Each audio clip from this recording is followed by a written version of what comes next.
Ah, I missed my bongo drum roll, dude. I was too busy responding to Will. You fucking Oh, yeah, asshole, Will. he has a question. Hey, everybody, Son it's Friday. of a bitch, Will. I've been so on my timing cues. But anyway, yeah, I was responding to his I fell for it. Who would win in a wrestling match, Lemmy or God? I have to answer. Trick answer, dipshit. Lemmy is God. Ozzy, that's a good answer. Yeah. Um so how you guys doing? Happy Friday. We were supposed to do a commentary tonight, but Todd didn't have a lot of time to watch the film, and I secretly didn't either, but I was going to. I was going to cram it in last night. But we recorded 3 times this week. Yep. We did a show that was pre-recorded with Pizzowell or Pizzowell, Yeah. Pizzowell, Yesterday. Yeah. and which is great. That'll come out. Give me the week to edit it. Maybe I'll surprise you and get something done a little early, but I need the week. And but yeah, we Awesome spent guy, though. I'm glad we got to talk to him. A lot of yeah, fun. very, very cool dude. Very, very happy to be part of that chat. Gamer, nah, but I watched Airheads today. Peak movie. Oh, Airheads went above my head. Oh, really? Hmm. You didn't you didn't know that, huh? You I just probably found my old copy on DVD, so I might have to pop that in here pretty soon. was it wrapped in the shrink wrap, Todd? No. That's a great segue because that so in lieu of the commentary, which we just kind of moved, we'll still do it. Todd had a great idea, or was this my idea? This was my idea. Oh, was this your idea? Yeah. It's a great idea. You sure? Yes. Okay. I asked you yesterday. I'm Okay. like, Are you sure? It's like freak yeah. show. Yeah.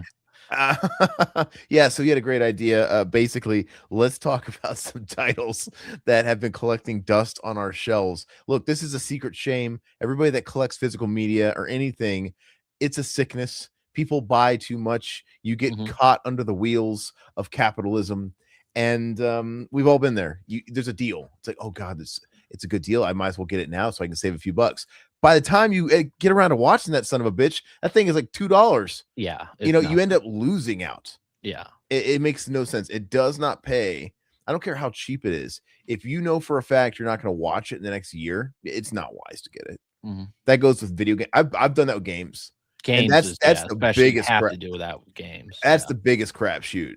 It's like don't buy a game brand new if you don't have time to play because unless it's a first party Nintendo title, that thing's going to be 19.99 or less in a year or two. So Absolutely. I thought it was a great topic, and I certainly have my share. So we each grabbed like I actually put one back while we were waiting for the show to start, just because one got in there that I've seen. Because the criteria was let's pick films that not only have we never taken out of the shrink wrap, we've actually never seen the films ever. You followed that criteria, right, Todd? Yes. I got that. Yes. Yep. Mhm. And I tried to go for stuff that was look, everybody's got a backlog.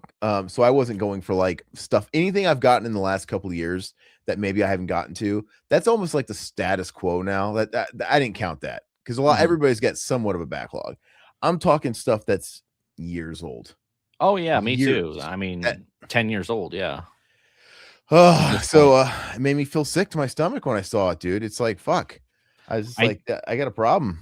I did have something I wanted to show you that I found in a storage shed before we got into that When tonight, you were so whacking in the shed, dude. yeah, because I kinda did that video, so if you haven't checked it out, I was going through old stuff, found some books.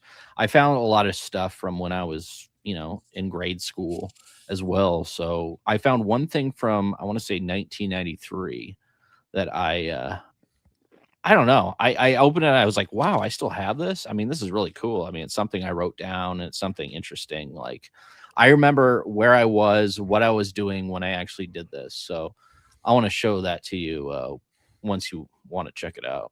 Oh, I thought you were gonna show all of us what a Oh, copy yeah. Oh, is. no, I was gonna show all of you guys. What, you Oh, want go me to ahead do and it show now? it. Okay, Yeah. okay. I was like, So "What? Tease?" I'll so show you after the stream's done. this this, what I'm gonna show you means a lot. I mean, it means a lot to, I know, Aaron. He Is it probably felt Quantum the same. Leap related? It's No, gotta be he Quantum. he felt the same way when this came out, I'm sure, when he was a kid. So many memories with, my mom going to the grocery store, and, she used to go to they used to have, like, old diners inside the grocery store. There's a place called Baker's where you go there, you eat your breakfast on Sundays, and then you would walk around the grocery store. You'd shop afterwards. So I can remember exactly where I was back in 1993. She was eating, and I was like, okay, I'm gonna go check out the magazine. So you know where I'm going with this. I went over the magazines, and of course, I took my pen and paper, Oh, and I have all my old Mortal Kombat code, or not codes, but like move sets, fatalities. yes. Wow. Well, I found Lou Fenrut. I mean, I didn't spell anything right, but Shang Tsung Baraka. I copied it from the Game Pro magazine, Katana Molina, and then I used to bring these to the arcades as well. So Mm.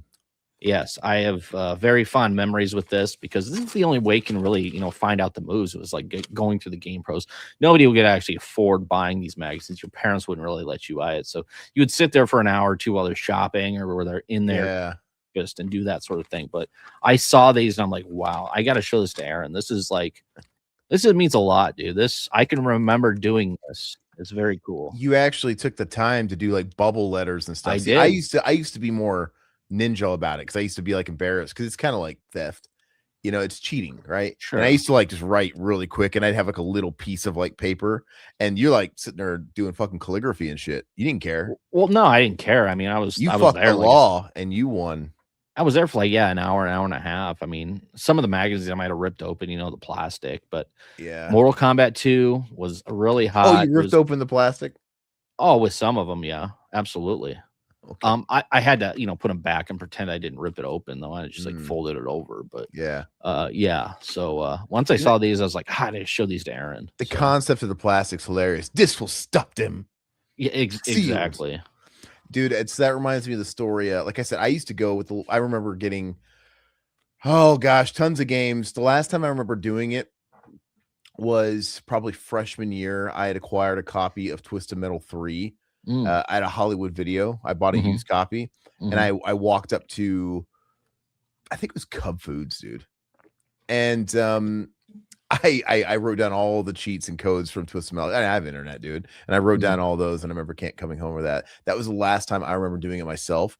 I remember even my dad kind of got in on it. I remember he got into Final Fantasy VII on the OGPS, PSX, and I remember we were out grocery shopping, and we just stopped they pull up into Dragon's Lair Comics, and my dad just says, "Go in there and you find out, go to walkthrough, find out how the fuck I get out of this, like help him advance."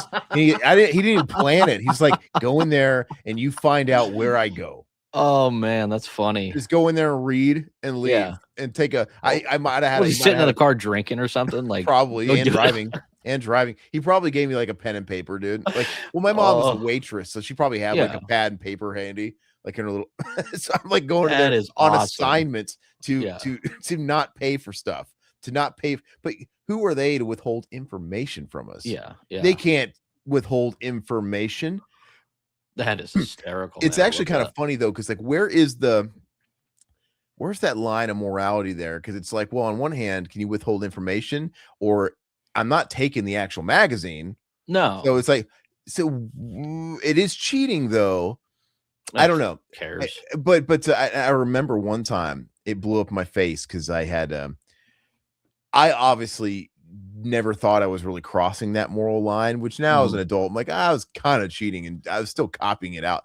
But I remember I was looking at the tips and tricks at a grocery store, and I had just gotten Mortal Kombat 4. That was the only thing I bought with my paper route money before I got let go of that job. I had one paycheck, and it was just enough to buy the brand new Mortal Kombat 4 on Nice. N64. And I went to Tips and Tricks, and at the maybe like a baker's, and I wanted to see how you unlock Goro. And I was like looking at it. My dad came up to me, because that's where I was when they were shopping, and he just, I guess I don't know if he thought I was doing me a favor or what, and he just takes it and rips the page out and puts it in his pocket. Let's go. And I'm like, and I had such a fucking problem with it, because I'm like, Dad, you crossed the moral line, dude. That's stealing. And I was like, I can't. I People used to can't. do that with a phone book all the time, dude. Just But that's a rip the phone page. book. Phone book's free, dude. Yeah. But anyway, and I remember I was so bent out of shape about it. And then he's like, "Man, fuck!" And when I got home, I'm on the way home. Like my dad wouldn't give it to me. Flushed it down the toilet. He's like, "Fine, there you go." I was like, "Well, no, wait." I was like that. Yeah. Like, well, you already stole it. The damage is done. Can I at least see the code? Give me the code. Give me the code. Give me the goddamn page. Yeah. So I was like, "Well, Okay. come on, man, give it to me." And I remember one time, I remember telling my dad, "Can you remember Abacab, the blood code in the Yeah, Genesis?" sure. He's Mhm. like, "Yeah, it's not a problem. It's a Genesis song." I didn't know that. He's like, "Fine, that's easy." Like, "Oh, Sega Genesis, Yeah, Genesis yeah, Pocahontas." Like, yeah. oh, but it was Abacab with two B's, I think, Yeah. at the end. Mhm. So yeah, I'll never forget that, dude. Him ripping it out, and then I had the audacity to judge him. I was stealing out of the magazine. Then I judged him for fucking ripping the page out. Like, oh no, my crime is so much better than yours. Well, And one of if I my good piss him friends off, I work with, I mean, he had the genius idea where he saved up his money and he would take dimes and nickels and he would photocopy it. So he would take it over to the scanner. They have the scanner in there. You can make copies. So his dad at a dropped grocery them store off. Yeah, in yeah. customer service. Yeah, it's right next to customer service. He used to take the magazine and he used to photocopy them and then get his own sheets or whatever. So he didn't have to pay for the magazine of People the just code. must not have given a shit. Like, he's No, copying the books, no. whatever. Little punk asses. He's in It's here every week. hysterical, dude. I know. But yeah, good memories. Yeah, it's really funny. But the thing is about tips and tricks is not that we're trying to get too far down the video game rabbit Sorry, hole. guys. Yeah. They were always just like updated from like the previous version. So if you were looking for just the codes, one magazine, it's like if you wanted Resident Evil 2 codes,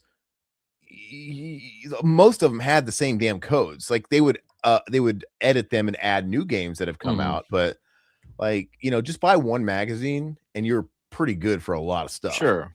It Mhm. was, dude, great memory. And I used to like flip to those back pages and I used to look at games I didn't own. Man, someday I'm gonna have that game. I'm gonna be able to Oh, try yeah. this code. Like, what does this mean? Um, good talk. Memory lane. Yeah. Yeah, good old age Satan. Satan cracked me up, dude. Before we started the show, I read his comment. He's like, "Does anyone else take off slip covers from Walmart and not pay for them? I took 3 today: Legend, Mars Attacks, and Cape Fear Valentine horror slips."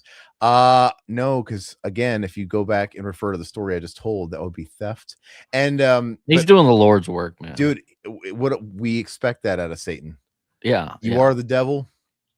It's totally fine. Nothing They wrong don't with have that. it's funny because they're almost inviting it because they don't have QRs on the slips. Yeah. Yeah. You could buy the movie if you didn't want to go as far as he does and just like walk out with them. You could buy the movie and return it without the slip because they're just going to scan the QR. And that's what you used to do back in the day. Aaron was the first person I know to collect slipcovers. The very Again, first one. I'm on my high horse here because I'm doing the same thing. I was no different than you, Satan. I used to buy them and go to the trouble of returning them and then without the slip. So basically I just did it the harder way. I didn't want to look like I didn't want to look like I was taking them, but really it's no different, right? These were all studio titles. So he told me this like 15 whatever years ago. Like he was doing it on DVDs. He's been doing it like his whole life. He's obsessed with the damn slipcovers. Yeah. And I couldn't believe it. I was like, who fucking cares about slipcovers? This is And before then, this is before I knew about the culture or yes, there was no culture. I at wasn't the on the time. internet. Yeah. I just had the itch to collect them. Yeah, They the knew what they were sickness, doing. yeah. And little did I know the hive mind failed me that there was other me's out there that were also into it. But I felt like it didn't become a thing till a few years later. And it So like wasn't the a big Blu-ray and 4K, it wasn't a big yeah. dude. I've told Todd the story. I went into like a comic book store in Joplin, Missouri, of all places. Mhm. And I'm like, let me go in there and see if they have any movies I have with slips. And I went in there and they had one, and I didn't take it. I asked the guy because I mean, in my mind, nobody gives a shit about these. I'm seeing because in my mind, this is a new thing, and people you could buy them on the shelves with or without the slip. They used to throw them away. Yeah, and then I asked Best Buy one time, they're like, "Oh, like we throw them away." Like, "Oh, like they get them in the back because they take up more space." It's just like it blew me away. I'm like, okay, so is there actual value on these to the everybody, or is it just like decorative? I don't get it. Is it trash? And Mhm. it was like a weird blurry line at the time. And so I went into this comic book store. They had a title that I had that I didn't have a slip, and I just asked the guy. I said, "Hey, I didn't say can I have it." I said, "Hey, man, can I give you $1 for just a slip cover or a couple bucks?" And he looked at me with just disgust, and he said, "Just fucking take it. Get out of here." So I wonder if there was another me that was like, Maybe. but he's like, "Just get out of here," like as if to say, "Don't come back." Mhm. He didn't say that, but that was like his tone. He was implying, yes. Like, just fucking get out of here, kid.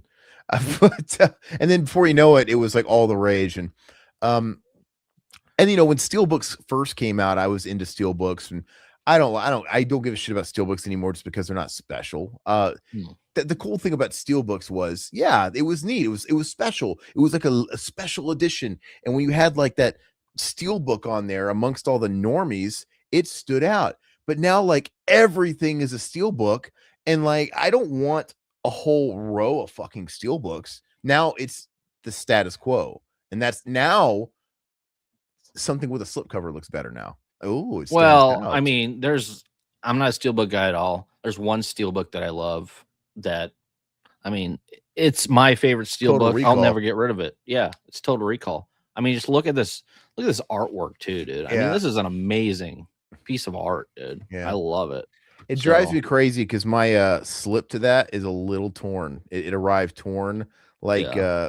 it's split because it's like a hard plastic. Yeah, The yeah. seam on the corner is technically like broken, so it's. Oh, yeah, that would kinda I mean, yeah, that's the only steelbook I actually care you about can't is really Total notice it Recall. on the spine Yeah, when it's on the shelf, but yeah, it kind of drives me crazy, and it just came like that. yeah. Now Oh, I mean, this Evil Dead one's cool too. They had the Evil Dead steelbook, which I I have really that. liked Yeah, with the 2-disc one. I mean, look at that art cover art, dude. I mean, yeah. and then look at that. I mean, that's sweet, but I mean, like, there's like very few that I actually care about, and that's probably the only Well, two, I like one it or when they two. put the slips over the steelbooks. They're Yeah, cool. There's something yeah, about it. I just don't like the steelbooks that there's glossy steelbooks and there's like yeah. matte steelbooks. You know who does glossy steelbooks? Anything by Disney. And anything that's Oh, owned by Disney, dude, and those things slip and slide all over the place. One time I tried like reorganizing a shelf and I picked up a couple that were grouped together. Dude, they will just go flying everywhere. y- It's I love those Nightmare on Elm Street ones. I thought they did a bang up job with those steelbooks. I mean, they look really nice, and they're not glossy. They're matted, and yeah, like, I don't know. I want the original cover art, unless it's like something like commissioned really nicely, like the Total Recall. Uh, but yeah. Anyway, we'll get into more of our sickness here in a moment. yeah. Yeah, Satan Piz is really cool. Really excited for you guys to check that out. I didn't know a lot about Piz, so I asked a lot of genuine questions that I didn't know. Hmm. I have no idea if this was obvious to. I kind of like that actually. I had thought about it, like, do I go down the rabbit hole and watch a bunch of his videos?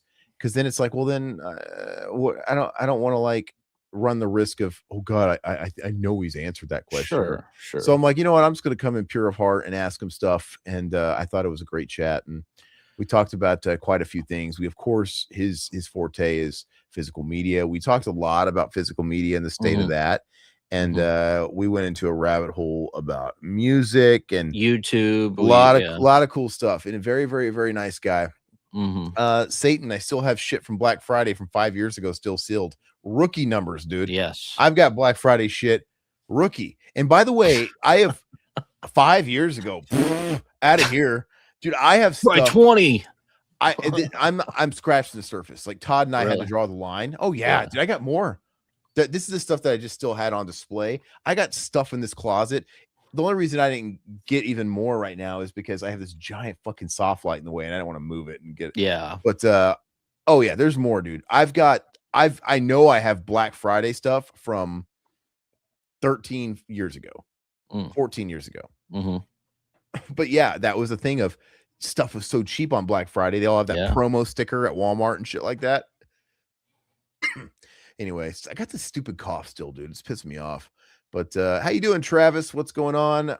It's going good. We're here to talk about mental illness, and by mental illness, I mean physical media collecting. So, Good to see you, Travis. Thanks for joining us. are you down with the sickness, Travis? I am. Moon Tiara, how you doing? Did you guys have trading card machines at your local video stores? I don't remember. Gosh, I I don't don't, remember that either. dude. Some of my fondest memories. It's the video store I always talk about when I was a kid. It's not like I even lived in this town in Kentucky very long. When you're in the scope of things, I mean, I was just there. But when you're in elementary school, even like a year somewhere is such a huge percentage of your life. It feels like you built up so many memories in that short amount of Mhm. time. And I used to go to this mom and pop rental store, and I've talked about it. It's where I rented like Haunted Ween and all that stuff. But when my dad got out of prison, he got out of prison. That's why we were there.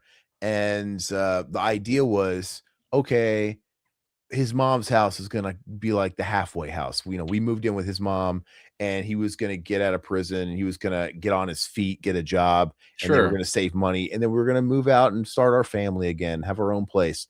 It didn't happen. He was out for like fucking 2 months and cheated on my mom, and that was Angels it. must have not won the pennant that year. Yeah, exactly. Fucking damn it. Christopher Lloyd, where were Yeah, you? yeah. Mel Clark. But anyway, that brief time when my dad was out of the pen, it's like he had this renewed lease on life for like a second. When he got out, he's like, it was that I'm gonna be a new man. I'm a changed guy. yeah. Yeah, I, yeah. I it's like that post nut clarity. This is just Mhm. like you're smelling free air. That's all it is. Post nut clarity. You're blinded by the free air. Yeah. Like, oh, I'm Yeah. free. I'm gonna do things right now. Taste the Mhm. air, taste it. And he's like, he literally went to us and said, "You're gonna get an allowance. Like, I'm gonna be a dad." Oh, It's like, oh, nice. never saw one. Never Yeah. saw one. But what he did for like a couple of months, maybe it wasn't even a couple of months. To me, it feels like forever. He got a job at like a diner as a night cook. And basically, my mom would go pick him up for work, and she would take no, she would pick him up for work, and to go pick him up, I watched my little brothers at the time who were 3. I Mhm. wasn't old enough to babysit technically, but my grandparents were in the house. They were just like sleeping, and they would kind of like reward me. So she'd go pick him up, and they would always stop at the rental store themselves and bring home a movie.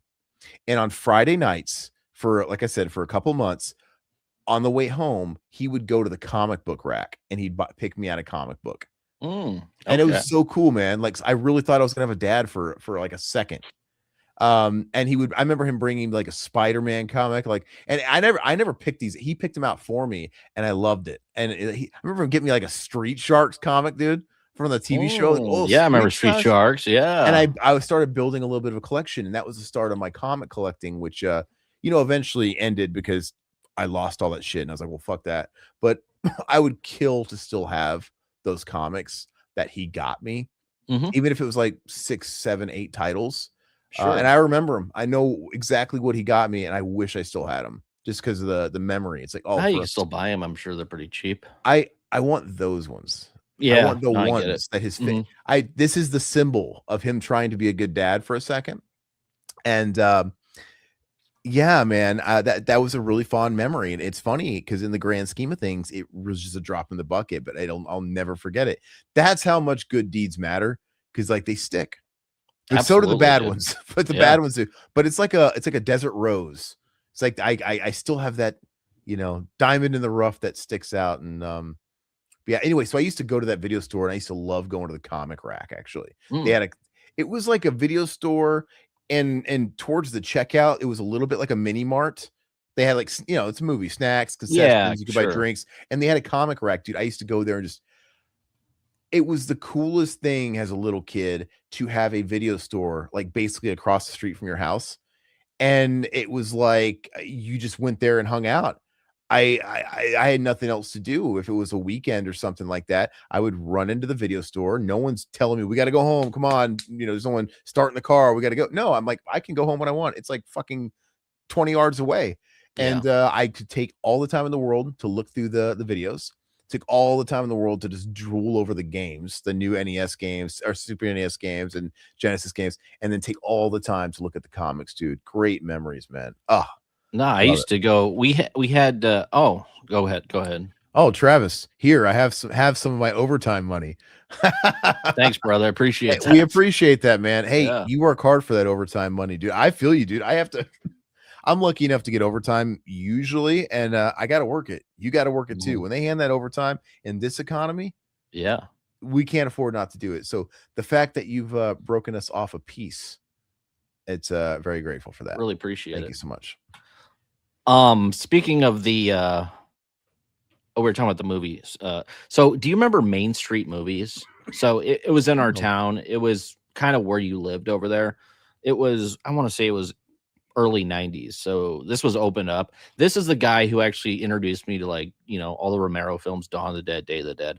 We used to go there and rent movies on the weekends when I went over to his house. But I mean, it had the whole nine. It had like the beaded curtain. It had the horror, like the whole like side of the We story. had All the horror. beaded curtain at that mom and Yeah. pop one, dude. As I was like, ooh, I did not dare go through it, but I used to like watch like skeezy motherfuckers go in there. Oh I'm like, yeah. I peeked my head in once. I mean, he was the guy. I was in Big Brothers Big Sisters. We used to hang out, and he was a big religious guy, but he was big into horror films. But I was, once I saw the beaded curtain, like I had to poke my head in there and actually take a look, take a whiff. But yeah, it's so many great memories about that. I mean, as much as I liked Blockbuster and Hollywood Video and everything like that, but there was something different about the mom and pops shops. but we had the last laugh because we had the life hack. My beaded curtain was slasher films. You know what I mean? Like, Yeah, yeah, you can sure. keep your beaded curtain. I'm gonna rent Haunted Ween, and I'm Yep. gonna rent all these Friday 13th knockoffs that had just so much TNA in it. And Yeah. back then, this is a really small town.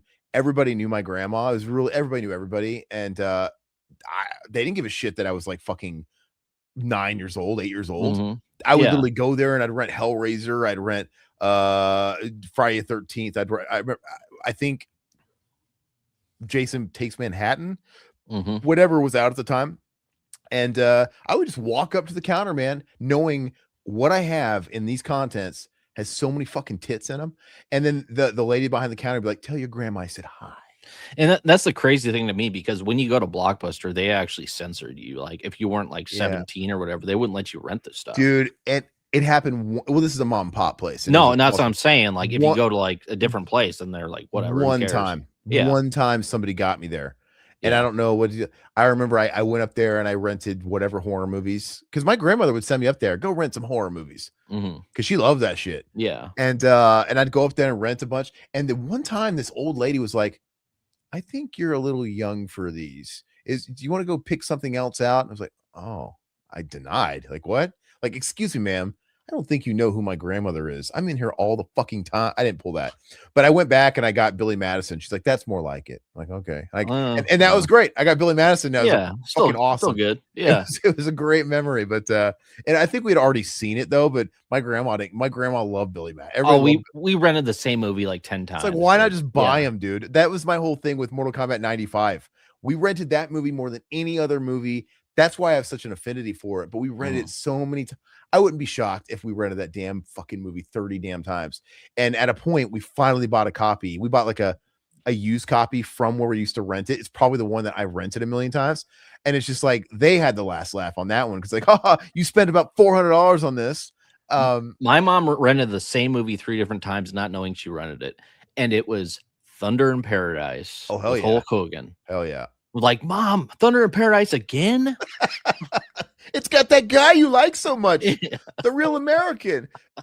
My God. Hey, Travis, he says, I love the H3 mask because the H in the H2 pumpkin in the background. Hell yeah, dude. I love thanks, these. brother.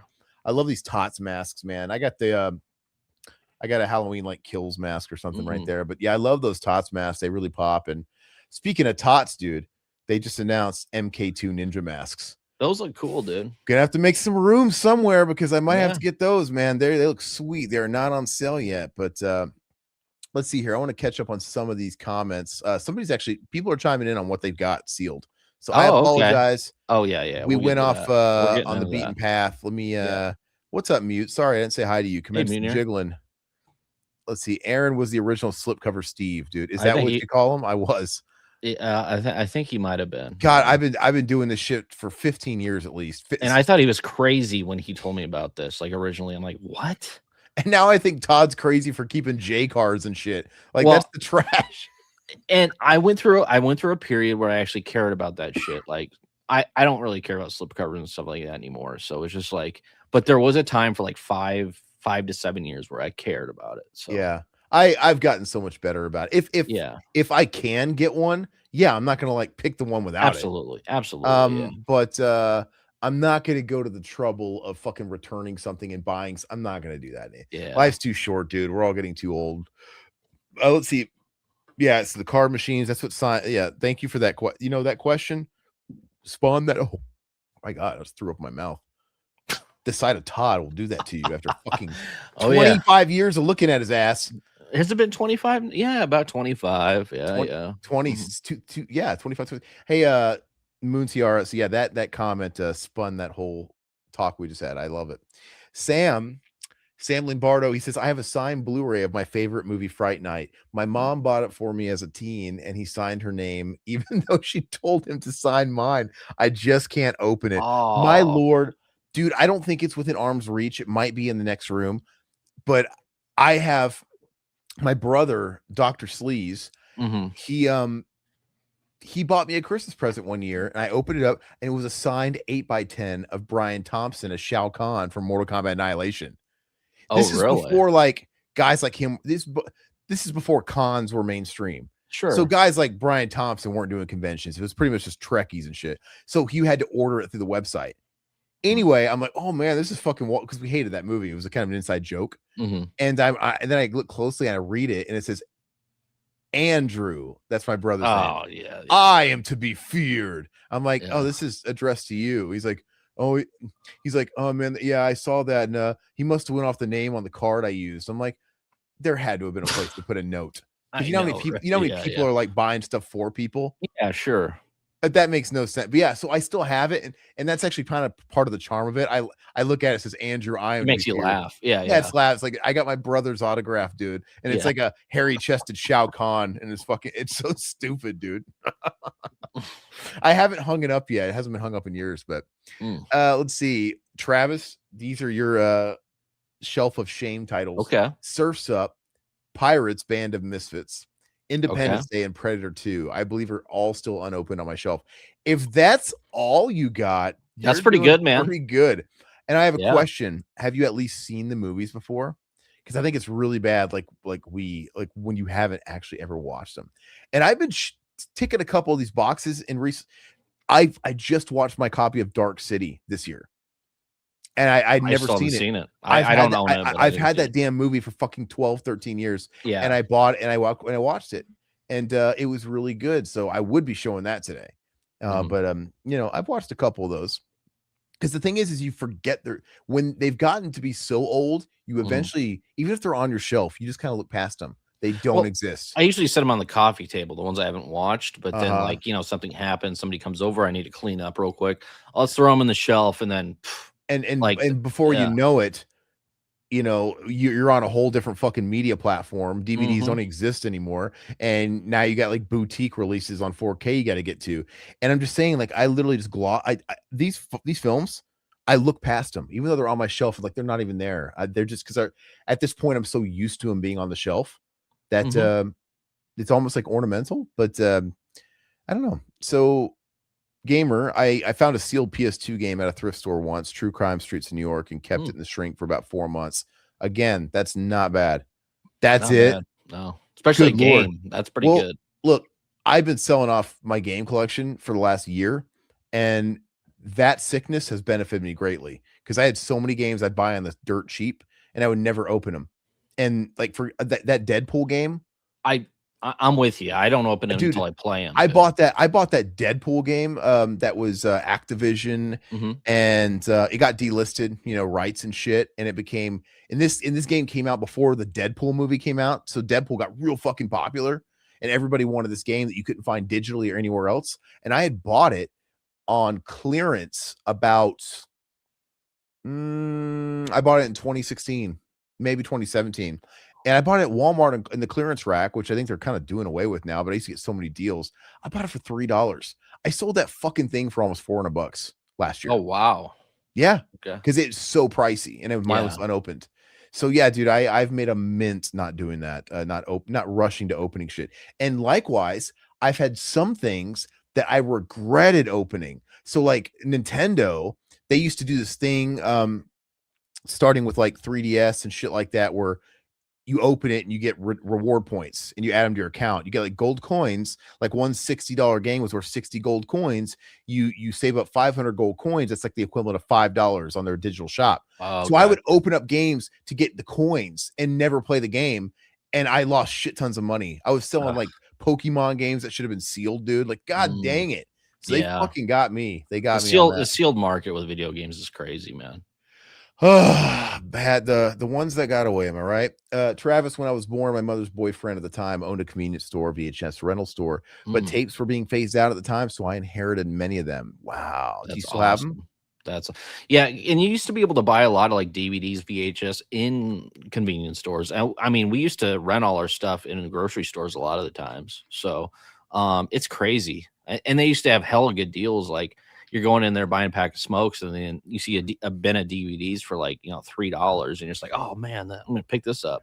So yeah, that's cool, man.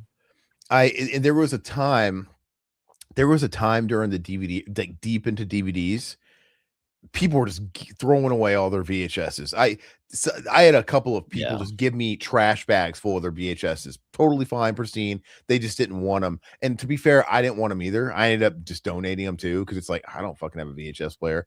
But now it's like some of that stuff will be worth money, because I mean I'm talking I just bags full because it was trash. And now people are kind of doing that with DVDs. Like somebody was posting on Nextdoor app, hey, I just put this shit on a curb. It's a big bag full of fucking DVD, hundreds of DVDs. Come get them if you want them. It's just trash to people because Well, everybody's moved on to digital. and I remember we went to the convention, the KC Crypticon. I took like 500 with like 1,000 VHS copy. I picked this stuff up on like Craigslist, like buy these boxes for like $20, and you get like 500 VHSs. Turn around, I bring them there, sell them for $1 a piece or whatever it was, and make a profit off of it. But Good it's all about space right now. So I mean, I don't have the space. I don't want to see it every single day. At the time I did, because I was really big into VHS as well. Like, okay, this is something cheap I can collect, but I don't have the space anymore. So So guess it's like, what? yeah, The older you get, and the more your family grows, the smaller your space feels. exactly. And it's just like, God, Yeah. I can't get rid of the kids, so I gotta Yeah. get rid of this. Yeah. It's like I can't breathe anymore. And I'm sure a time's gonna come where I'll thin the herd even more. Yeah. I just started doing it with toys and games. I'm like, I decided something has to go because I can't keep collecting all this shit. I ain't got the money for it. I ain't got the time and energy for it. Mhm. I can't play. I'm gonna go to the grave having never played fucking 90% of the games I want to play, Mhm. watching 90% of the movies I want to watch, and that's kind of depressing. But it's better used as money now, especially if it's worth some. So yeah, I figured records, music, that's not gonna go. Movies, I'm not ready to let those go yet. So I'm like, well, fucking games. I if anything I can go digital on, games. If I had to, right? It's fine. Yeah. Anyway, Alpha, what's up? I miss Hey, that Alpha. good old popcorn and tanning lotion smell of my old mom and pop video store. Yeah, I don't say tanning lotion because it makes me think of the foot lotion. Because at that same house where I went to that mom and pop store, it's like I'd come home, my grandma would send us with a little money to bring home some movies, and then she would put them on, but it was like as some kind of like penance or whatever. I had to like rub her feet with the lotion, dude. And like she'd be Oh, watching, that's the yeah, grandma. dude, she'd be That's the watching Billy grandma. Madison laughing, and I'd be like fucking getting in those crevices, dude. She had corns, dude. You weren't Oh, allowed to wear gloves. Fucking oh, disgusting. I don't even know if you'd think she'd been like, go wash your hands now. Nobody her was corns had corns. fucking terrible, dude. And you know, it's funny because she was like the white version of the maid on Billy Madison. He's a fine piece of ass, dude. So, and she like You gotta laughing, help me dude. shave my armpits. So I'm like, I don't know, listening to her laugh at her and her sound like her while I'm fucking like getting in those crevices. It was kind of meta. It was weird. Was she moaning? Oh, That's fucked up. I don't know. I mean, maybe it feels that good. I don't know. I don't get That's my fucked feet. up. I don't get my feet rubbed like that. Let's not let's move on from that. Yeah, back in the 80s, you could rent anything at a mom and pop shop. Even cigarettes for your parents. You could rent the cigarettes, dude. Bring them Yeah. back. Regular or menthol. Yep. Well, I mean, hell, dude, there was a time when they were promoting cigarettes as being like fucking healthy, dude. You had Ronald Reagan in his cowboy days, like, light up, fucking Lucky Strikes. This ain't enough. Before the Surgeon General fucking got his nose in everyone's business, right? Yeah. Yeah, I can still smell the VHS store I went to. Smells, dude. That's something Oh, we can go yeah. down there. Dude, I smells. I think smells almost more than anything else have the power to time warp you somewhere. It's a wild thing. Very underrated sense in that sense. And I think I've mentioned this before, but one of the most nostalgic smells is the instruction manual to Legend of Zelda: Link to the Past, Super Nintendo. You might say to yourself, well, Aaron, just take a whiff of any Super Nintendo manual. Nope. They weren't all made with the same. There's different chemistries. I don't know if it was the paper, the gloss. There was something special. This one had a certain smell. And there's been a few times in my life since then that I've come across something with paper that had the same smell. I'm like, holy shit, it is the same. I wish I could bottle it and spray it and wear it, because it takes me back. It's the reason why I keep cans of Play-Doh and Crayola crayons in my bedside. Before I go to bed, I open up my side drawer, I take a huff like they were Todd's panties, and I and I just pass right out, and I go to La La Land. And if I could do that with whatever, like, whatever that smell is. It's the same thing when I go to Barnes and Noble. That's the reason I go to Barnes and Noble is the smell, and the smell makes me have to take a shit. So it's like I love the smell of books. I totally get it, man. It's a comfort or something. I don't know what it is, but it just is. And there's not only is there a smell of books, the paper, the ink, and all the press, but when they get older, the books are old. They have like a more of a fermented, like a musty. God, there's something about it. I just want to stick my dick in it and fucking. Oh, jeez, dude. Hey, don't ask me what I do with that Play-Doh can, dude. You open up my can of Play-Doh, dude, it's got a big dick-shaped, like, fucking imprint in there. All right, what's next? What's up, Wild Wrangler? How you doing, bro? Hey, Wild. You got to. I want that Check and Ching mask for from Tots, dude. Tots. There was a time where I didn't trust Tots very much, but they've released some good shit, dude.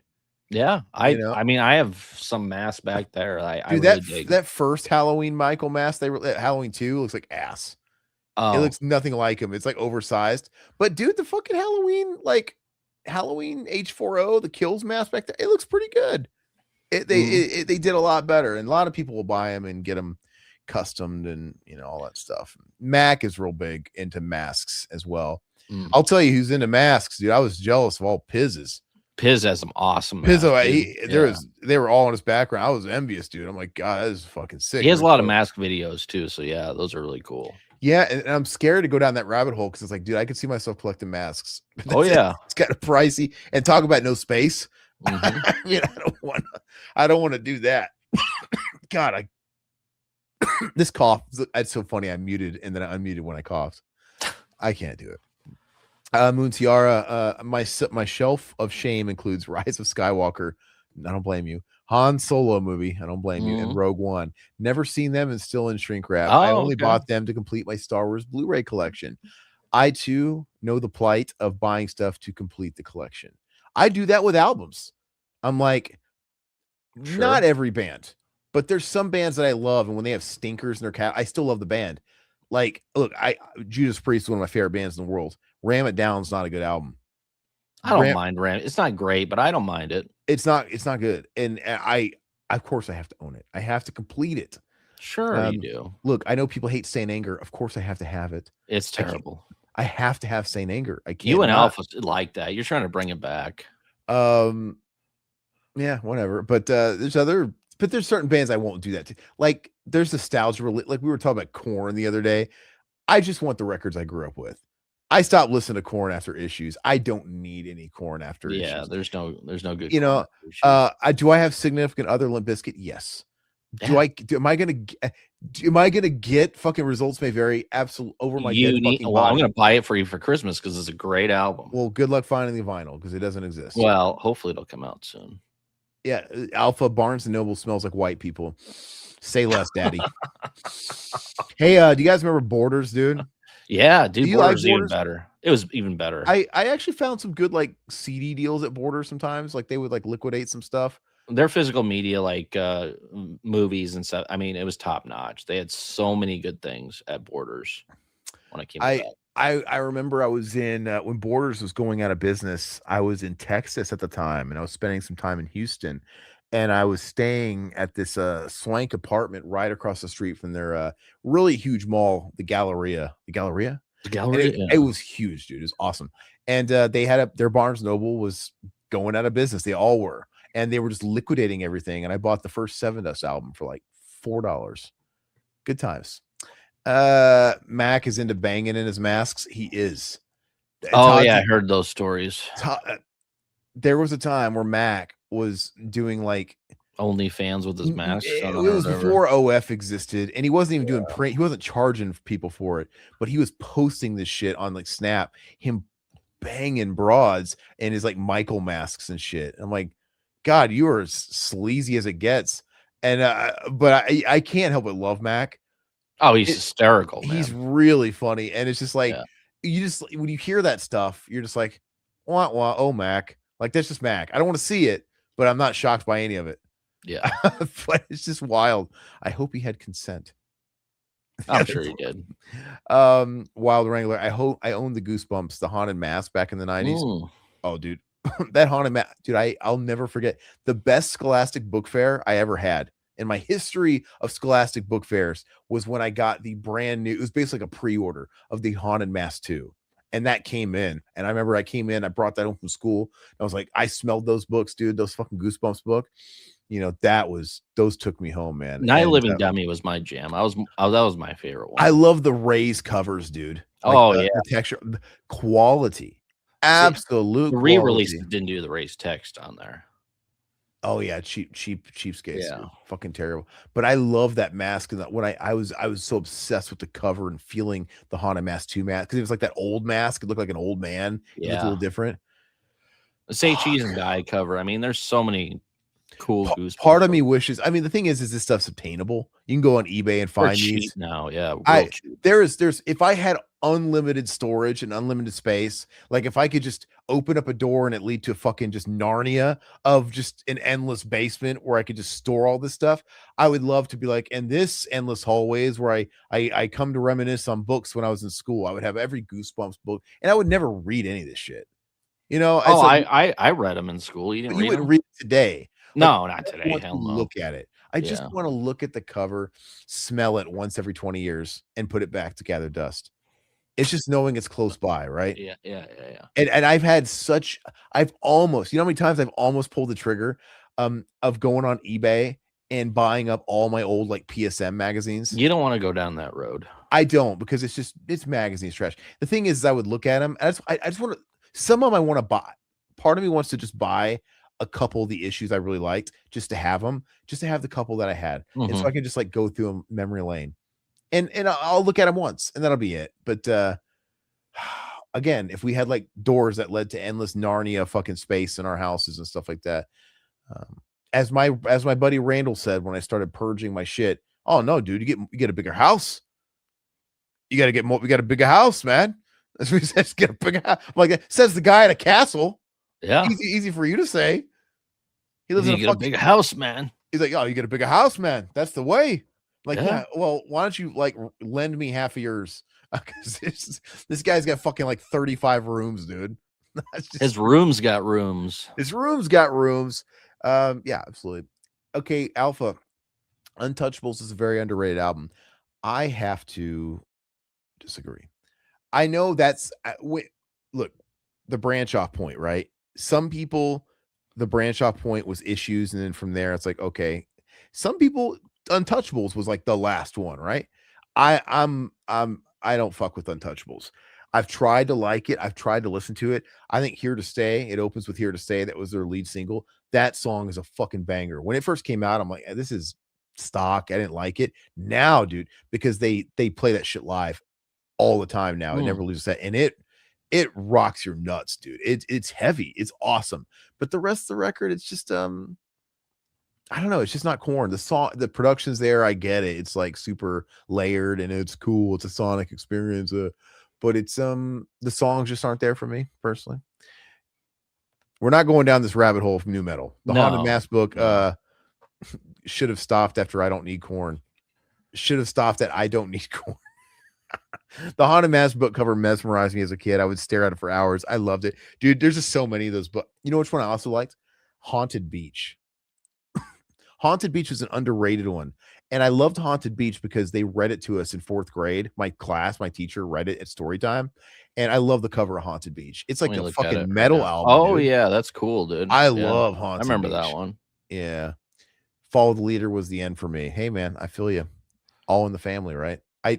We were talking about that with Piz. It's a great song. I love it. I was talking about that it's shit with Piz. Bad. And I went back and listened to it because I was telling him how fucking bad that song. It's the song that anchors that album down a little bit right in the middle. It's lucky it's in the middle though. And every other track's great, but I'm like, it's just not a good song. And I listened to it while I was taking a shit last night after talking about like, yeah, this is not good. Anyway, I think it's a great segue. Yeah. Speaking of shit, I have about 1, 2, 3, 4, 5, 6, 7, 8, 9, 10 things to show. If Todd has like, do you have like a little more, 1 or 2? Yeah, I got 1 or 2 more. So you can start and end. So start and it'll work out. Okay. Some of these I don't know when they came out. That's the whole thing. So I have a mixture of different labels. So I might have some Vinegar Syndrome. I might have some Scream Factory. Just make sure to tell us when you acquired them and how long they've been sitting in the dust. Okay. And again, we got to let everybody know we've never seen these movies. That's the thing. Like, how long has this been sitting? Because I'm trying to figure out when this actually came out. Maybe you can help me out with that. Yeah. Well, assuming you got it when it was new. Yeah, no, I got it when I was new. Okay.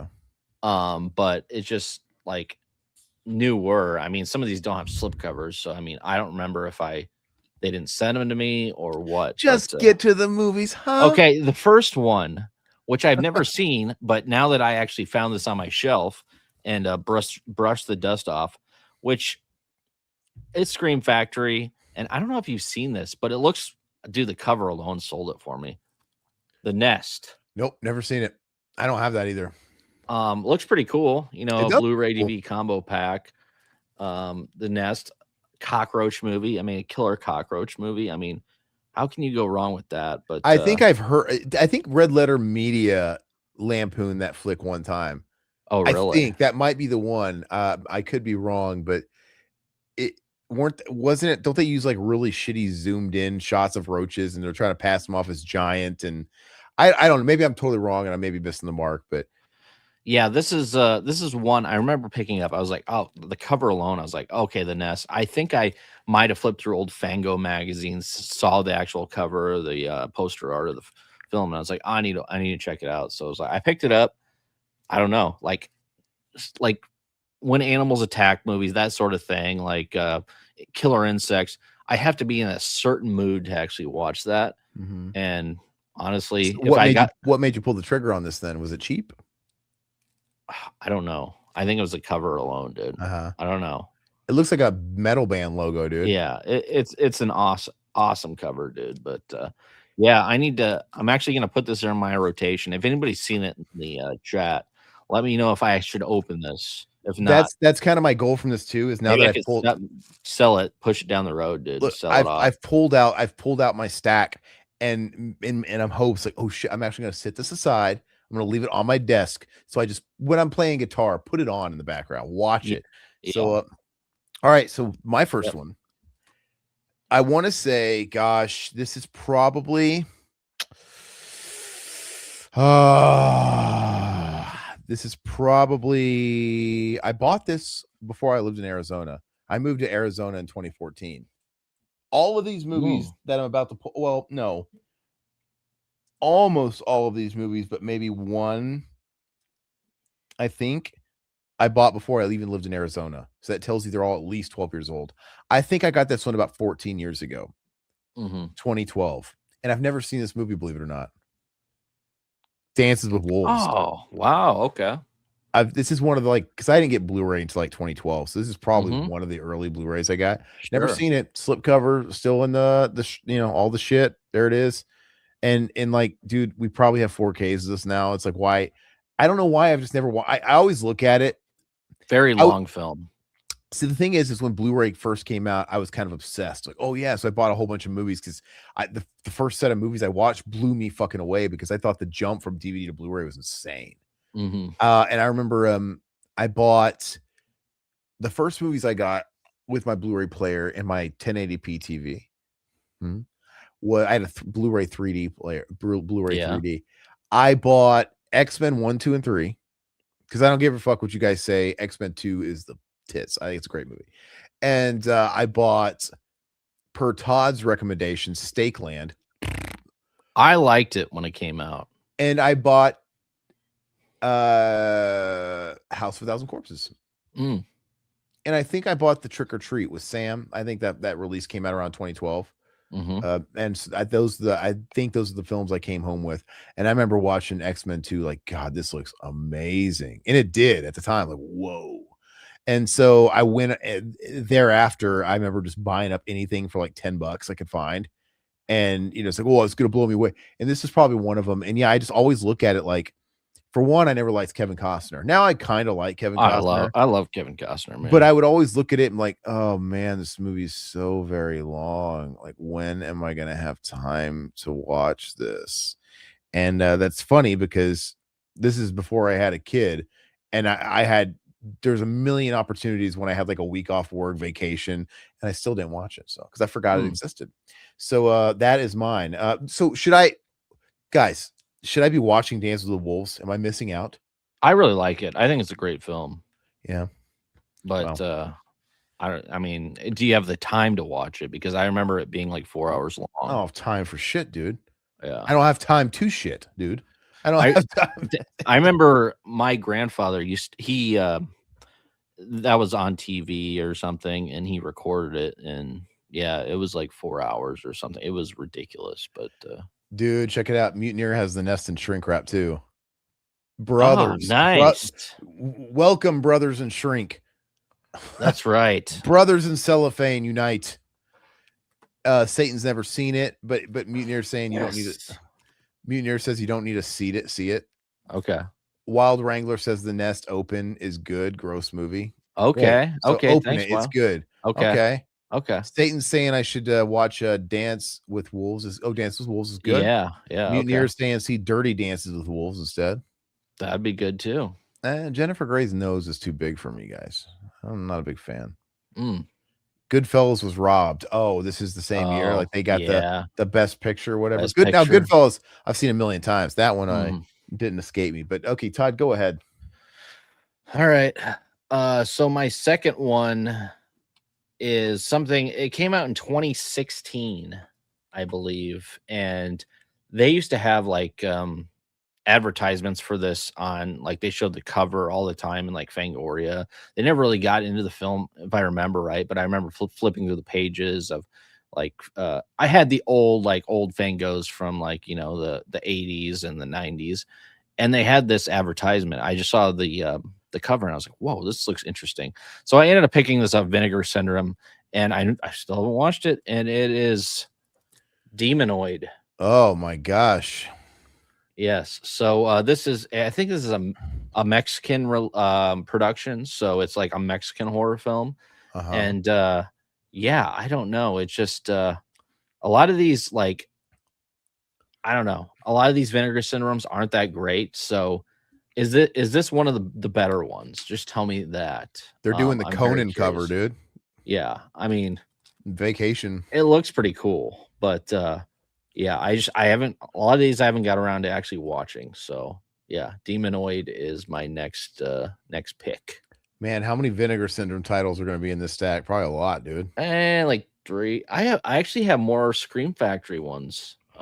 that I haven't watched. If I had to wager, in the last 10 years, Vinegar Syndrome per capita is probably the king of the most shrinked Absolutely. films on people's shelves. You know, and I Absolutely. keep saying that about stuff like now that they acquired some Warner TV titles, and people maybe kind of think that they're going to get Freddy's Nightmares. I'm like, dude, people are going to eat it up, even though it's been available on free streamers for quite a long time. They're going to buy it, and it's either never going to leave the shrink wrap, or they're going to watch 1 or 2 episodes and realize, oh my God, I can't get through this shit, and never watch it. Save the money. You can listen to our commentaries, and you can watch it on archive.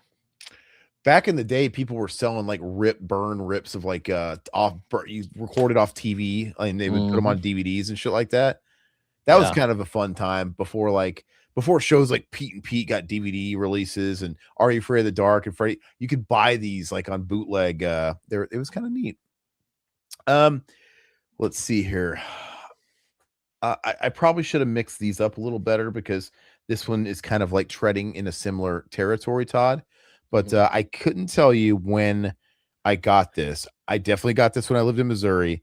My guess is I probably got this Black Friday 12 or 13 years ago.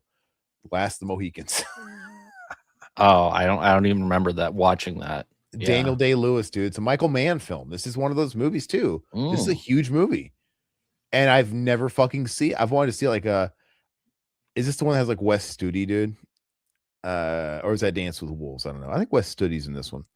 But why did I buy this? Because you see that promo sticker, that means there's a Black Friday title. Yeah. That was a $3 title or a $5 title. Yeah, they had this is like, I think it's the Best Buy thing. The Walmart had the color stickers. That was back in I want to say like 2013, 2013. I don't know. Yeah. But like if you went to Walmart, they had just like color dots, and that was it was like price.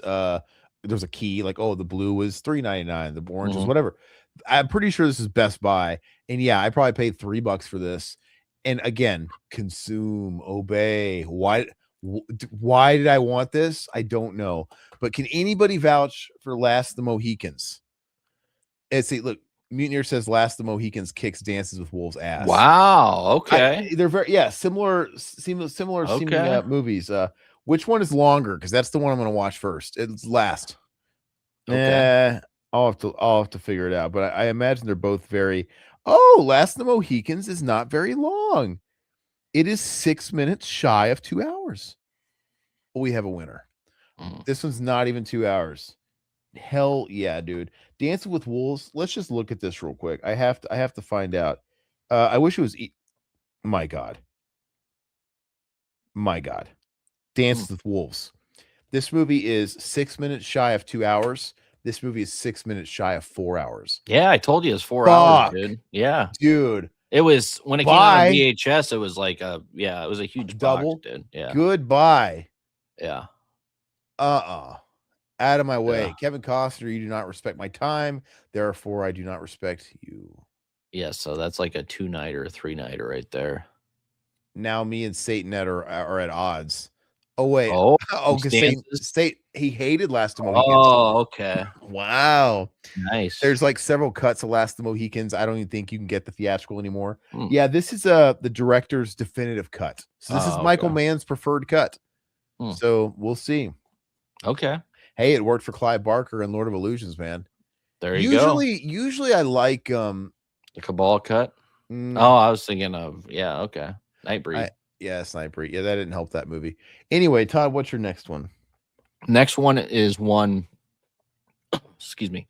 Came out in 2020. I mean, it's not too old, and it's one I picked up. It's a Kino Lorber title, which I love Kino Lorber because their stuff's cheap, and I'm willing to pick stuff up that I would normally not pick up because it's just, I don't know. They do a good job. And this one has one of my favorite actors in it. And I'm surprised I haven't watched it yet, but it's just been sitting there. And this is one I will watch. And it is Eye of the Tiger, starring Gary Busey. Oh, wow. Never seen that. Yeah. Who is that Burt Reynolds in the sky, dude? Who's that? Who's looking down from him in heaven? Who's that guy? I don't know who that is. Nam was hell. Prison was murder. Now he's home fighting for his life. Gary Oh, Busey. Yeah, he goes up against a biker gang, dude. why? So it's like Walking Tall or something, dude. Yeah, yeah. Oh, I So thought he had a 2x4 in his hand. I'm like, oh, so wait, no, it's a why haven't you shotgun. watched this? I don't know. I totally forgot I even owned it, dude. Because all the Kino spines look the same pretty much. So you're just like, Yeah, But yeah, I'm looking forward to watching. I love Gary Busey. So, anybody seen Eye of the Tiger? that's the one I should assign you to actually watch. Just put it on this weekend. Watch it, Yes, yes. This is the and one I'll start with. okay, we're gonna play a game. Yes, By the end of and then this, next week we'll talk about it. How about that? by the end of this episode, we're gonna let you guys vote which one of our Okay. titles is the one that you think we should watch. Absolutely, absolutely. Okay, so far I've got Dance with Wolves, Last Mohicans. He's got fucking Nest, and he's got Gary Busey trash And Demonoid. Yeah. and Demonoid. So personally, I think the Gary Busey will be like kind of fun, but I Mhm. want you guys to decide, and we'll report back to you. We'll do our homework. Yes. We'll have our book reports ready, and Wednesday we'll talk about it. Next Wednesday. that might be the way we start doing commentaries. Hey, There you go. we're gonna pull from our fucking dust bucket of titles, and you guys Yes. pick which one we do, and then we watch. That might be kind of cool. Yeah. Last Mohican Cinema Enema. Anyone? Nah. Anyway, All right, keep going. okay. Let's see. I Mutineer says he thinks Rob Roy kicks Braveheart's ass too. I've seen Braveheart multiple times. I love Braveheart. I've never seen Rob Roy though, but I would. But they would always do that. They would always have two competing movies coming out around the same time. Is it my turn now? Yes. All right, so this next one's kind of humiliating. Sorry, guys. I'm just trying to fight these coughs. This one's kind of embarrassing that I've never seen because I'm a big fan, and I'm a big fan of these kinds of films. Mhm. And I bought it for a reason because I finally wanted to watch it. It is a legendary documentary. Legendary. And I've had this shit. I got this when I got in 2012 when I got my first Blu-ray player, and I've not watched this in 13 years. Anybody want to take a guess what it is? Legendary documentary, right up my alley. Why have I never seen it? And this one is unlike all these other ones where I've constantly thought about this one. Like maybe I should watch that tonight. And I'm almost afraid to finally break the seal and actually watch it. I don't know why. Bowling for Columbine or something or what? God no. The I song don't know. means the same, Zeppelin. Oh, okay. Okay. I've never watched it, believe it. Have you seen it? No, I haven't seen it. No. Oh, it's legendary. And I've never fucking watched it, dude. And I don't, and like I said, I always come back to it. I always think about it. I'm like, is tonight the night I watch The Song Remains the Same? And I just don't know why I don't. But God, I might have to fucking watch this one. I might have to watch this one tonight. Well, I mean, the chat's got to decide what we need to watch. Tonight's the night. Okay. Well, whatever you guys choose, I might watch that one too. Because I love my music docs, dude. I have I got the Alice Cooper doc that came out around the same time as this. This is an old movie, but when this got released on Blu-ray, I remember they had like a new Alice Cooper doc, which I really liked, and I got like a Rush doc. I think it's Beyond the Lion Stage. I just don't know why I didn't watch that one, man. But it's just a crime, man. And yet I've watched Some Kind of Monster a million times. Oh, I'm sure you have. The fucking shame, you know. Anyway, Todd, go. You're up. My next one is one that I picked up from. Let's see, one. Yeah, I picked this up from Scream Factory about 5 years ago, and it's one that I really liked. The first film of this. This is a sequel, supposedly a sequel, and I like the first one a lot, and it's one that is actually getting re-released here pretty soon on 4K. But this is the sequel, and it is Return to Salem's Lot. Wow. Which I have not watched this yet, the Scream Factory title. And I like Salem's Lot. It's really good. I mean, it drags at parts because, of course, TV miniseries. But I think this was directed by Larry Cohen, I believe. And I don't know. I haven't heard good things about this, but if anybody in the chat can vouch for the Return of Salem's Lot, let me know, and I will check it out. So this is a Warner Brothers title, I believe. So, Aaron, do you have Stop Making Sense? What's that mean? Stop Making Sense? Is that a rock doc? Maybe it might be. Yeah. So I'm going to follow in your footsteps here, River. The original Salem's Lot. Oh wow. I bought this. What are the odds, dude? That's crazy. I've had this steel book. They started putting out these steel books, I think maybe like the year I left Missouri. So it's maybe I got this in 2013, 2014. But they put out, it was like Warner put out like It in a steel book. Yep. I remember The that, Shining in a steel Mhm. book, which I sold my Shining not that long ago. The one that came out in this like wave. It's got like it's like black and it's got like a door on it, and The Shining. Is that the one with a dent in it that you were No, like, that was a okay. Blu-ray. That's a Oh, 4K. okay. But I Oh, sold gotcha. that for people fucking bought it, dude. People still love. That's the cool thing about not opening these steel books. There's people that want like all these variants of steel books. Yeah. And yeah, I've never seen it. I was talking about this recently, and I know it's a TV miniseries. I've just never gotten around to watching it. And look, this is how sick I am. I actually, out of morbid curiosity, bought the fucking upcoming Arrow 4K because now it's being talked about again. I'm like, I'm finally gonna watch it. So this is going on eBay, I guess. Is it, dude? That is a sickness, dude. I had it for 12 years, 13 Yeah. years, and I bought again. Why? Well, the only reason I don't just crack this open and watch this one is like, well, I could probably flip it if it's sealed, get a few more dollars for it. I don't know. Don't judge. This is a safe space, guys. Don't judge me. Don't judge me. We're being very transparent about our plague that we all deal with.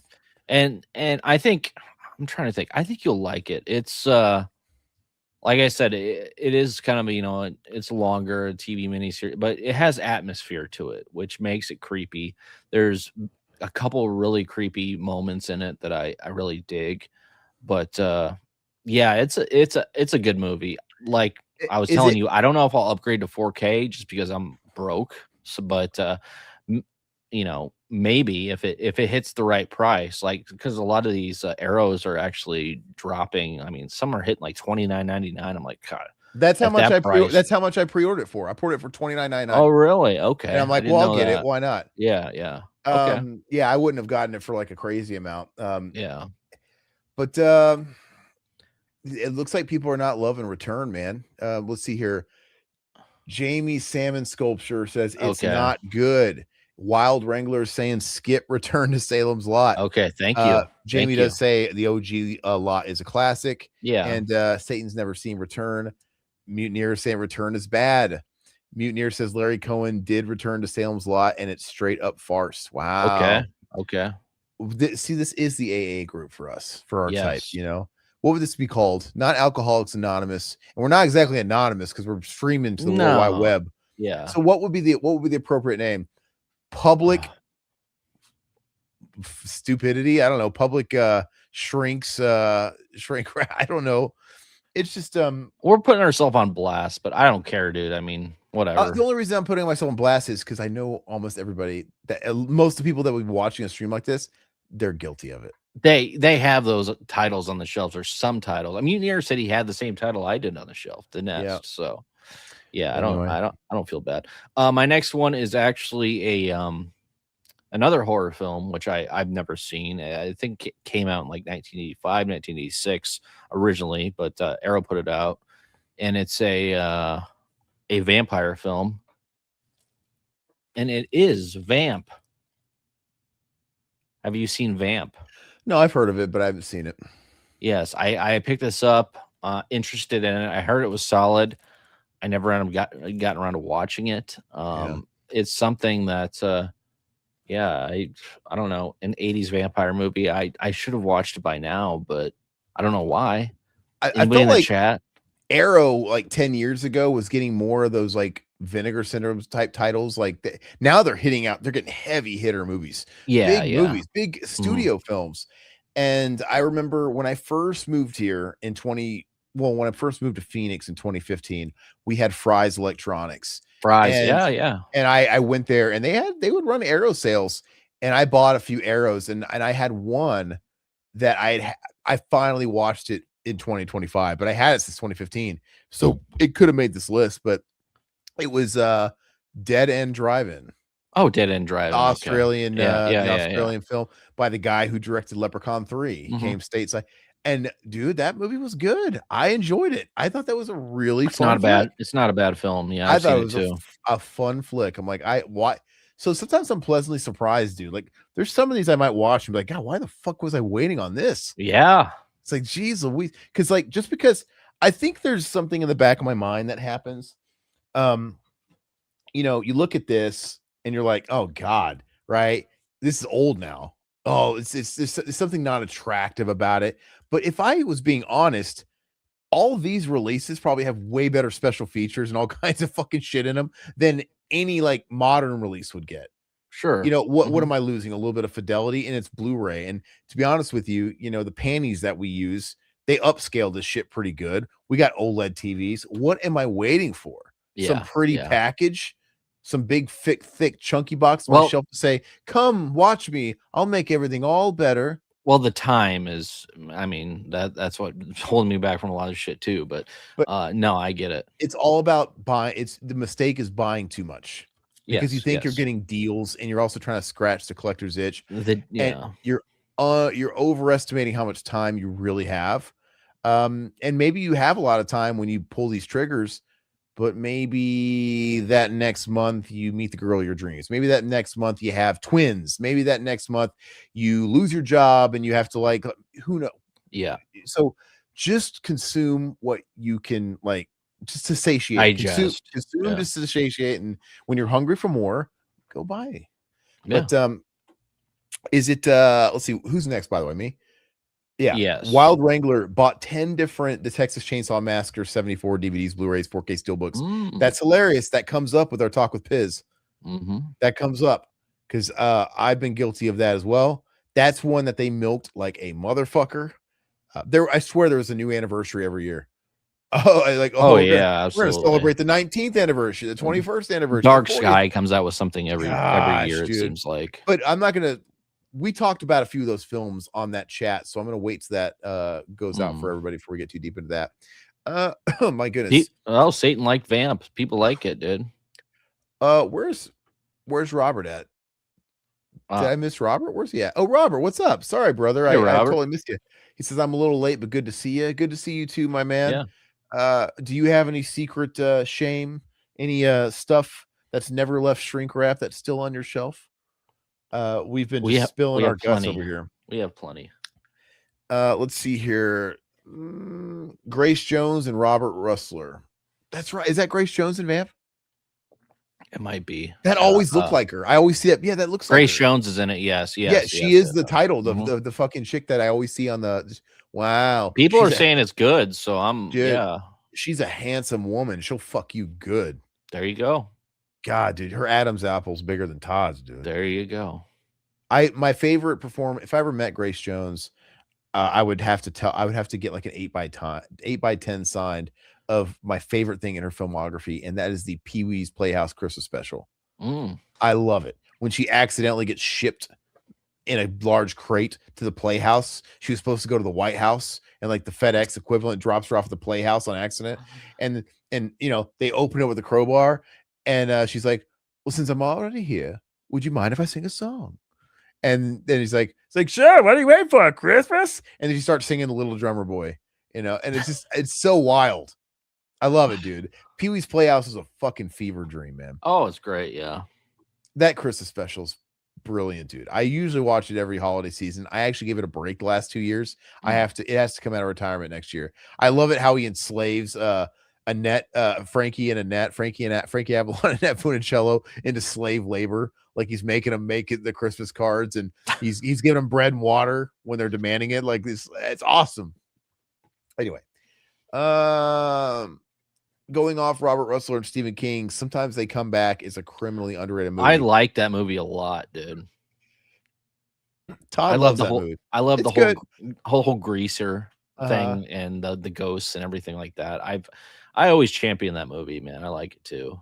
It's got a cool concept. I don't think the movie as a whole is quite as cool as the concept. I wish it was better, but it's a cool flick. Great idea. Yeah. It's one of the, dude, I feel like when you watch it, I'm like, hey, I feel like Are You Afraid of the Dark probably could have ripped this off. Sure, It's yeah. one of those kind of stories. And I haven't really seen any of the other ones like they did Sometimes They Come Back Again. I haven't seen any of those. I just saw the first one, and yeah. Jamie, Rustler is a real character, funny guy with some great stories. Okay, Racing Genius. The song remains the same. It's pretty good. Vamp's a good cheesy vampire movie. Okay. All right. Like I said, at the end of the stream, we're gonna let you. We'll hold up our titles one last time, and we're gonna Yes. let you guys choose which one we finally unwrap and we watch for next week, and we'll kind of report back to you guys. Let's see. Everybody's saying hi to each other. That's good. That's good. Everybody's getting along. You guys all like each other. That's great. We're a happy family here. That's right. I had Ice Age: The Meltdown on DVD and widescreen, sealed from Kmart, that my mom found in the basement. Dude, I used to envy all these people that would find you. They would post about them online, about people that worked at like dilapidated Kmarts that were shutting down, and they were like clearing out, selling the racks. You know, they would sell off the racks to people. I remember that. And they would find like, oh God, it's like this N64 game still in the box. It fell behind this rack and it's been there for 20 years. You know, stuff that's like worth a lot of money. And shit like old DVD. I always think about Kmart because I remember somebody found some grails at a Kmart one time. And, I'm sure you'd find a lot of like big Christmas items, like Tickle Me Elmo's, like they just get lost. Well, the people are like hiding it for them to purchase later than ever buying. Well, and that's what a lot of people predicted too about like games too. Yeah, because like somebody would have like a sealed Mario 64, like, oh, this has probably been here since 96 when it was all the rage. And same thing when Toys R Us is closed down. I remember people were when people were clearing out those stores and obviously selling all the shelves and moving shit, people were finding like, what the shit, dude, like fucking old wrapped sealed games from 25 years ago, man. And just I always wonder what they did with that stuff, because I don't know if it'd still be in the system or not. And it's like, can you just keep it? Like, I work here, or do you have to give it back to the company? Like, clearly they probably already took it as a loss, you know, in their year-end numbers, right? Because it's like they do their numbers, they have inventory for that year, they look at what came in and out, they probably just wrote it off as a loss. So if you find what is probably now worth like $500 sealed or something like that, is it keepsies? I wouldn't be turning it in. Dude, if I was closing down Toys R Us in 2016, 2017, and I pulled a rack back and I found like 5 sealed copies of Big Box Earthbound, I'm keeping that shit. Yeah. I'm like, you over my dead fucking, body. Yep. But I always loved that. Let's see, Robert, I just watched Donnie Darko and I had that sealed for like a year and a half or more. Again, I don't think that's that bad. It's not it's not bad. It's a good movie. I liked it too. But I don't think that's a bad length of time by today's standards. Today, dude, everything there's so much coming out. Yeah. Everything that I'm showing you, 13 years plus. And mine's probably 5 to 10, I want to say. I will make the exception to go, I didn't want to, it's a mess over here right now, but yeah, when this is over, I forgot one. I will share one more, but I'll get off here and I'll go get it. I'll fish it out and bring it back. Just remind me. Okay. And because I want to know you guys' take on it. Travis, what's crazy is Sometimes They Come Back was a TV movie, yet it's shot so beautifully and the gore is shocking. Yeah, no, I agree 100%. Man. TV movies are really, really good, man. I have a close place in my heart for the It miniseries. So maybe I'll really like Salem's Lot too, Okay, so me next, right? Yep, your turn. I've never seen this movie. I'm pretty sure I've seen a couple of the sequels, but I don't think I've seen the original, and I've never opened this shit. And I want to say, God, this was released by Magnet, so I'm gonna guess this came out. I'm gonna guess this came out the year that Hobo with a Shotgun came out. 2011, 2010. Yeah. Any guesses? Magnet. Yes. I'll give you a hint. I'll give you Troll Hunter. No, I'll give you another hint though. It was a new movie at the time, which that was kind of Magnet's thing. They were not putting out old stuff. Right? Rubber. Nope. One more guess. Good guess. Oh God, time's up. VHS. Oh, VHS. Okay. Yeah. Never opened it. I've seen the sequels.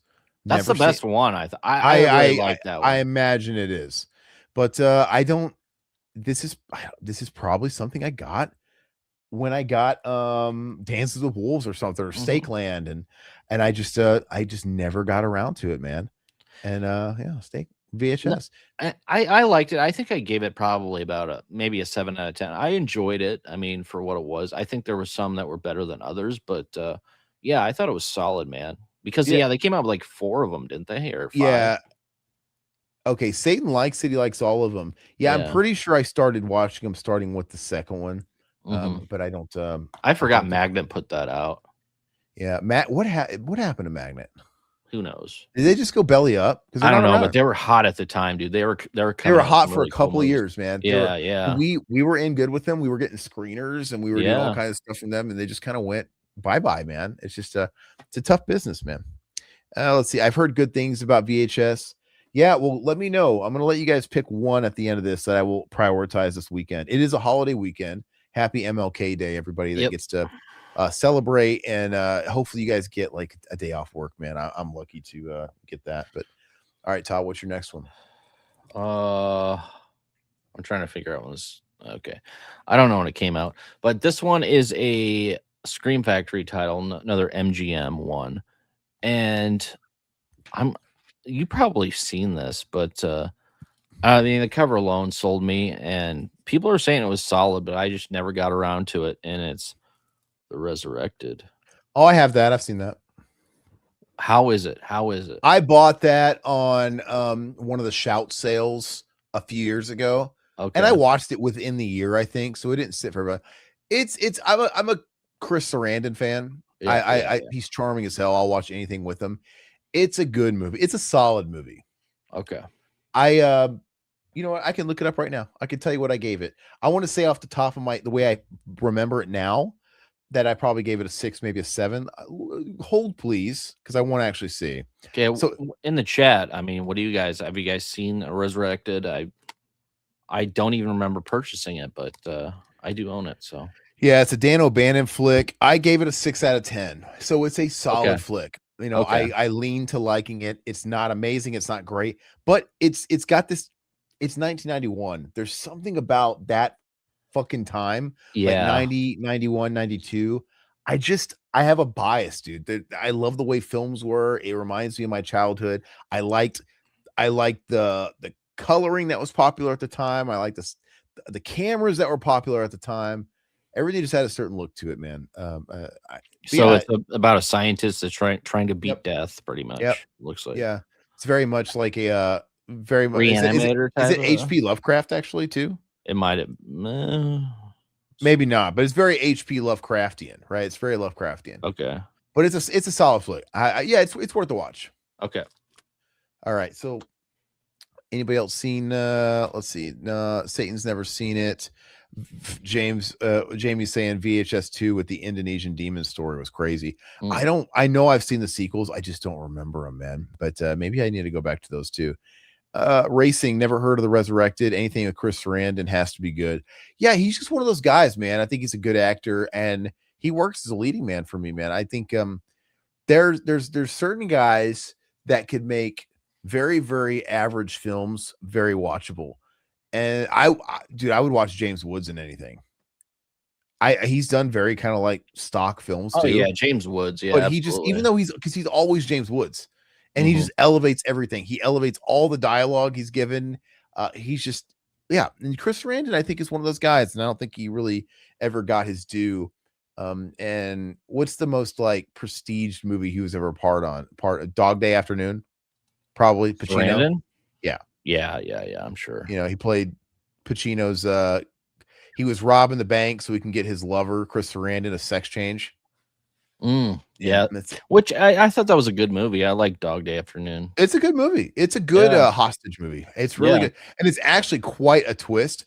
It's based on a real story. So I guess Mhm. maybe when that came out, it was fresh in people's mind about the guy that robbed the bank and it was this trans whatever. But if you watched it later on, like guys like us that weren't born like fucking a million years ago, then it came as a twist. Like God, Chris Sarandon as like a gay guy wanting to get a sex change. It's like, oh well, his reasons are noble enough. He's doing it in the name of love, a very taboo love at the time. But this is the days of like 42nd Street, dude. Yeah, And yeah. none of it was taboo on that block. No, it's Yeah. Videodrome was classic Woods. It's the best Woods. I love He's Videodrome awesome, so dude. much, man. I think he's fantastic, man. Yeah. I wish Hollywood didn't turn their back on him. I wish people could just like look aside on fucking personal beliefs. Like he was good. Yeah, who cares about politics, man? And if anything, he always kind of played sleazy guys. So it's like if you think he's scummy even for his views, it kind of plays to his character. I Yeah. mean, like, I don't know. I always talk about this underrated gem called Cop.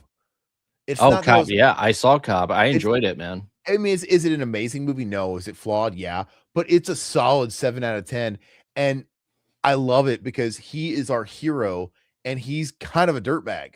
Yeah, he's an asshole. He's a fucking asshole. Mm-hmm. Wife is leaving him. He's borderline crooked. And by the time the movie ends, it's like this guy is fired. Okay, spoiler alert. It's not really as matter. He loses his job, and he still goes and gets the bad guy and murders him. Mm-hmm. And that's how the movie ends. There's no repercussion. He blows this fucking guy, no longer having a badge, and he kills this guy. And I think the end of the movie, he's even like, I've seen it a couple times, like, you can't kill me, I'm a cop. Like, no, then he has like some line like, not as of tonight. He says something, and just like, and it just like hard cuts to black. Like, whoa, what the fuck? But it's definitely not a traditional structure of a story. I think you're next, Todd. I just did Resurrected. What did you do? My bad. I did VHS. You're right. Yeah. Let's stay down that path. I have you might have saw it. No. I have a no, this isn't Shout. This is Image Entertainment and RLJ Entertainment. Oh. It's Image 10? No. Okay. I'm gonna give you a hint though. This is a movie produced by Jason Blum before Blumhouse was a thing. Oh, okay. Because this is not a Blumhouse movie, but it says produced by Jason Blum. So this is before he had his own label, and it came out during the remake of Palooza. Remember, everything was getting fucking remade. Yes. So it's one of those movies, and I'll even give you a year. Gosh, what year? I think 2014 is when this came out. Okay. What movie is it? Remake of a 70s movie. 2014? No, this is a remake, and it's a remake of a 70s movie. Yes. I think it came out 2014, it says here. And Hills Have Eyes too? I don't know. I like where you're heading. I think it takes place in Texas. That's the only Texas Chainsaw. Small town in Texarkana. Jeepers Creepers. The remake of The Town That Dreaded Sundown. Ah, okay. The remake. Gotcha. The original. Never seen it. The original has like that kind of like news footage, kind of like not found footage, but it's told through the lens of like docu style, kind of. And this one, I've never seen it, but it's like a real movie. To be honest with you, I might like it better than the original because it sounds like the original was a TV movie, I think. Was it? I believe it was. You can in the chat. Yeah, I mean, you can correct me, but I think it was a TV movie. Yeah. So this is 2014 because from the producer of Paranormal Activity, Insidious. Yeah, and Insidious is because those were like new hits at the time. Yeah. So I never. Has anybody seen this? Because part of me kind of wants to check it out. Break the seal. Oh. Break the hymen of this bad boy. I want to see what color. So you just got that? You think you got that like Amazon, or were you just like, oh, Town That Dreaded Sundown? I'm gonna pick this up. I don't know. Huh. It might have been like well, I wasn't really doing a lot of Amazon shopping in 2014 and before. Yeah. I didn't really shop on Amazon. Actually, you know what? No, I was Best Buy loyalist. I didn't start shopping on Amazon until a little bit later. Because you got the Best Buy points and all that. I probably, as soon as I got an Amazon credit card, I was like, "Fuck you, Best Buy." But yeah, it probably had to have been Best Buy. But yeah, I don't know. It was probably on sale. So and it's got one of those weird Blu-ray cases where it's like a little skinnier, dude. Then those ones that they have like a little bit of a snapper like thing. I don't know what it is about these ones, but they're like just a little skinnier. Anyway, that was mine. No one's ever seen it. Robert, have you seen the movie? Oh, sorry, never seen it. Robert, I have Clockwork Orange, Silence of the Lambs that I've not opened and I've had for many years. I'm not sure how long. Have you ever seen the movies though? Just want to make sure. I'm curious. Dude, my copy of Clockwork Orange sat in the shrink for a long time. Like the Digibook. Remember they were putting out those Digipacks, like I think 2001 got one too, and those were really cool. And I think I finally cracked that bad boy open maybe like 5 years ago, but I probably had that thing for fucking 12 years, a long time. But yeah, I finally opened that one. Okay, so Todd, go. So mine is one I picked up from Kino. So I'm going back to Kino. This is one I picked this up because of who actually wrote the story. So it has an actor that I love. It has an actress that I love. It's starring Tommy Lee Jones, co-starring Linda Hamilton. And Volcano. No. Oh, wait. And it is written by John Carpenter. And it is I know the Black Moon Rising. Who was in Volcano? Why am I getting I'm thinking Dante's Peak, Linda Hamilton, and Tommy Lee Jones was in Volcano with somebody else, right? Yeah, he would. Dude, Volcano. Yeah, no, this has been on my list as well. And tell me, has anybody seen this movie? I've seen clips of it. I've seen people cover it, but yeah, I feel like I have to watch this. Who put that out? This is a Kino title. Yeah, I almost bought it on one of those Kino sales one of those times, I think, too. Yeah, but John Carpenter wrote it. So yeah, John Carpenter wrote it. Can anybody vouch for this one? I kind of want Todd to watch that so he can tell me about it. Yeah, I kind of want to see this too. That is a great contender for Cinema Enema. Okay. I've always wanted to see that because, yeah, like you said, Carpenter, the Linda Hamilton effect, everything about it seems Tommy Lee Jones. I mean, we just got done watching Under Siege. Make a mental note. This could be a contender for our relaunch of Cinema Enema. I think it's a contender. Okay. Make a special. Set that aside. Okay. All right. Doesn't seem like anybody's seen it. And I just want to watch an underrated gem that nobody's seen and I haven't seen. I don't know how this slipped in here. This is an accident because I meant to pick only movies that I've never seen before. Do you want me to show you anyway? I have seen these. Yeah, that's fine. But I've had this. I'm going to go twice because that's fine. Go ahead. I've had this for a long time. The 2-pack of Hostel 1 and 2. I have that same one, dude. I've seen Hostel 1 and 2, of course. It's the only time it ever came out on Blu-ray. So I've owned this for it's $4 is what I paid for it. They probably look like ass, don't they? How are these transfers? Yeah, they're fine. I mean, they're not. Is this worth anything since it's only available on Blu-ray? I'll have to look that up. I don't know. If it's sealed, it might be. I don't know. I'll have to look. Mine's sealed. I will absolutely part with this. I don't because it'll eventually get a release. I'm confident. Yeah, it will. And I don't need to own this on Blu-ray. So I'm gonna put this aside as well and see what it's worth. And I love Hostel 1 and 2. I mean, people shit on Eli Roth, they shit on Hostel. I really like them. I mean, I'm unapologetic, I won't lie. Like a lot of people saying they hate them, but I really genuinely like them. I think they're fun. The last two, I'm gonna do this one, and the two I have for my last ones, they're both horror. Okay. And they're not quite as old as everything else I've shown, and this one's also very old. This is a 2-pack. You remember when they used to like bundle movies together, like not put them on the same disc? Mm-hmm. They would actually box them together, and this is like the ultimate dad movie double feature. I bought this double feature probably 13 years ago, if I had to guess, and it is the awesome 2-pack that I've never seen of The Devil's Own and In the Line of Fire. So Harrison Ford and Brad Pitt. Never heard of The Devil's Own. I've seen In the Line of Fire. Oh, this is when Brad Pitt was really coming up. This is after 7. Okay. Yes, this is 90s. Devil's Own with Harrison Ford and Brad Pitt, and In the Line of Fire.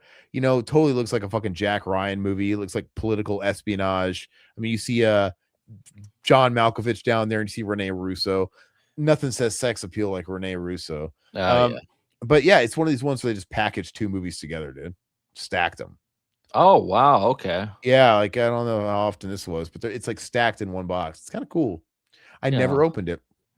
In fact, if I do open it, should I keep the slip that goes over them, dude? As a Absolutely, you should. it's kind of cool. But okay, is it a dad movie? I've seen In the Line of Fire. Yeah, I liked it. I mean, he's protecting the president. Yeah, I love Clint, dude. I like him too. I'm a Clint fan. And he's not a great actor in some movies, but I really like Clint. Yeah, but he's just got a thing. He's got a charisma about him. And you know what? 1997, I fuck with the 1997 Brad Pitt. I've never been a Harrison Ford guy. Never really been a Harrison Ford. But got a few good 1997 ones. Brad Pitt, you know, he was making some fucking bangers in the 90s. He lost his way a bit in the starting with 2000. He like making like the Mexican with Julia Roberts. He really lost his way. Ocean's 11 and shit like that. Like, I don't know what happened to Brad Pitt, Mr. and Mrs. Smith, but 90s Brad Pitt was like edgy Brad Pitt, you know, where you had like California with a K and you had Seven and just Cool World. Well, Cool World sucks. 12 Monkeys. Yeah. 12 Monkeys is great. I mean, I don't know what happened to him, but burn that slip. Oh, it's just more slips to burn, dude. That's right. It's a huge slip. It's like your worst enemy, dude. The jumbo slip. Yeah, good luck selling that slip.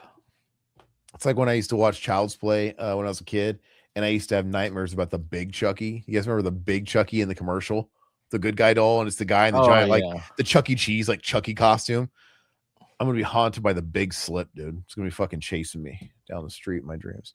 All right, Satan. You know, I always thought Fight Club was overrated. I enjoy it. I just thought it was over. I don't know. I like Fincher. I just I don't know. I just never did it. Maybe people just wouldn't shut up about it, and I was like already over it. I was over it, dude. When I finally sat down and watched that movie, I listened to people talk about this movie for years, and I'm like, yeah, I can't do it. But I mean, I love Meatloaf's tits as much as the next guy. But I personally would have R.I.P. I love Meatloaf. I would have rather seen a spin-off of him just soaping those bad boys up in the fucking shower, dude. That's good. But all right. You would do anything for love.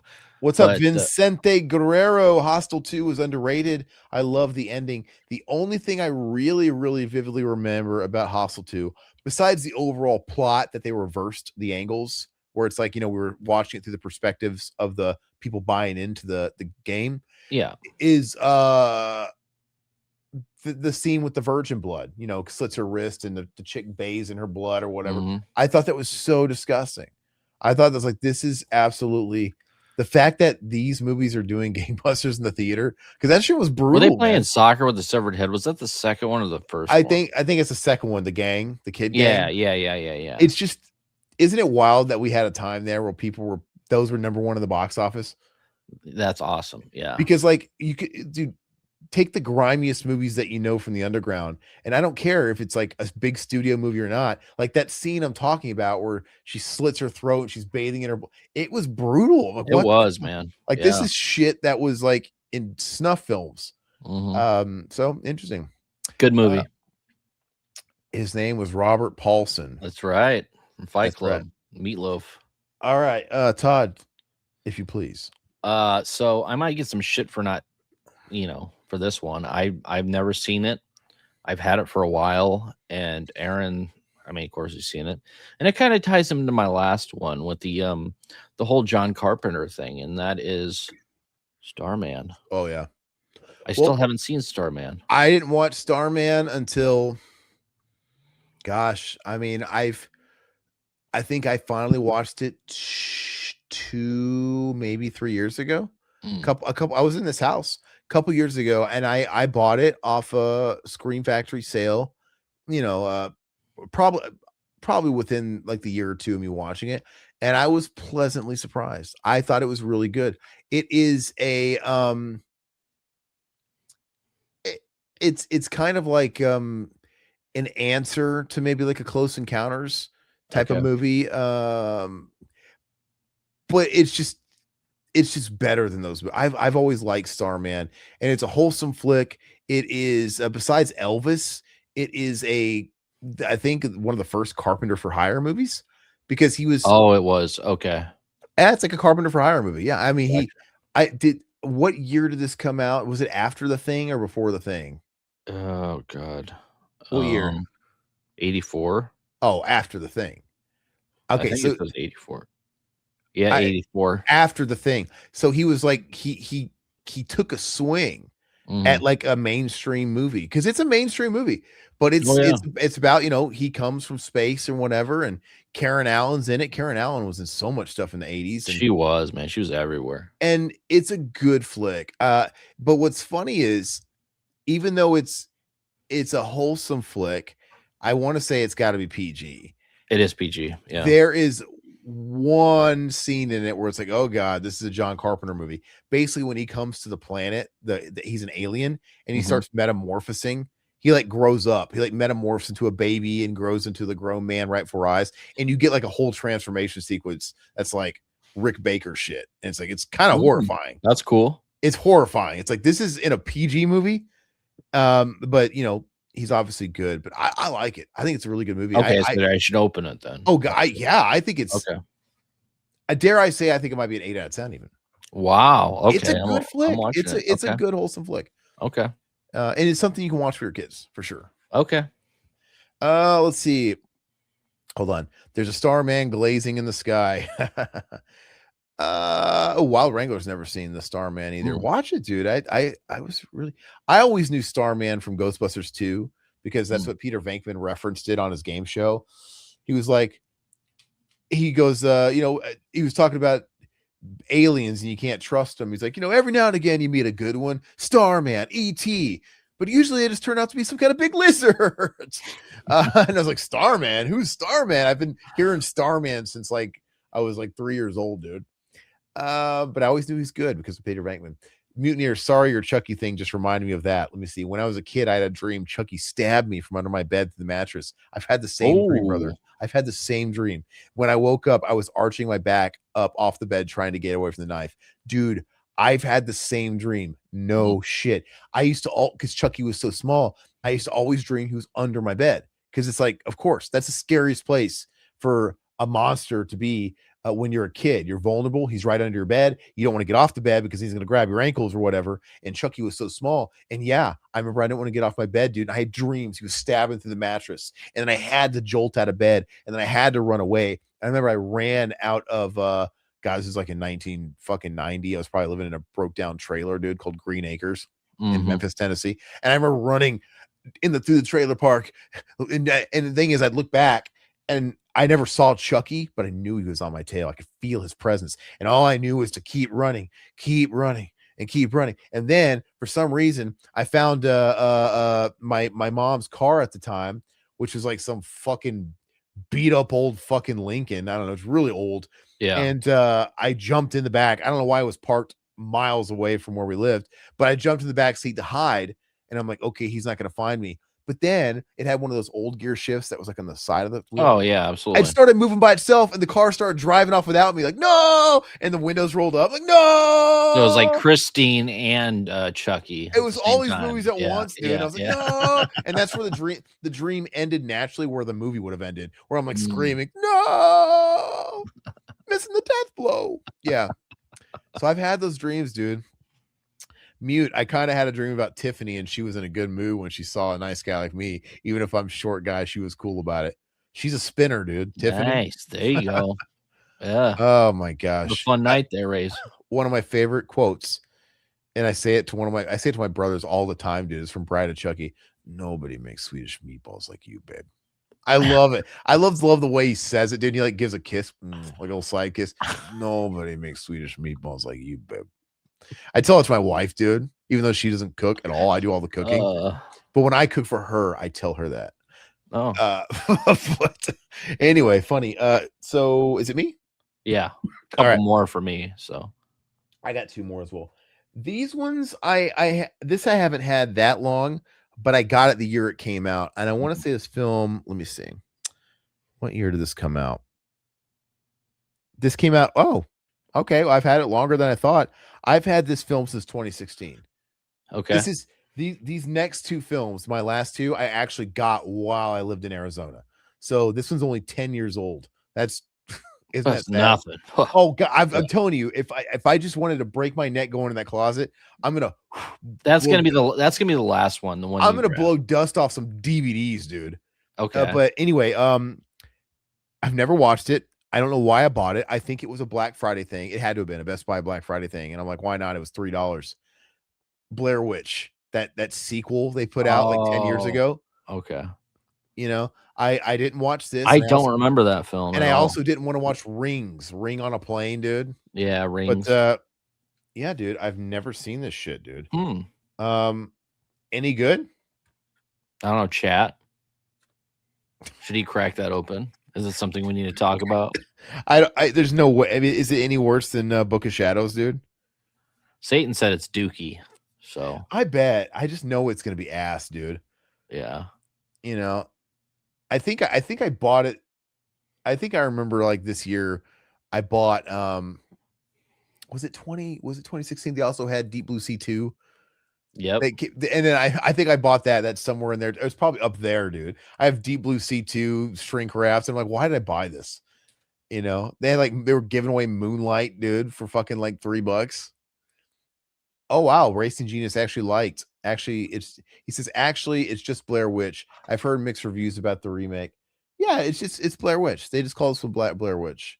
But yeah, I have no desire to watch it. I actually missed out on that Blair Witch second sight. I didn't get that.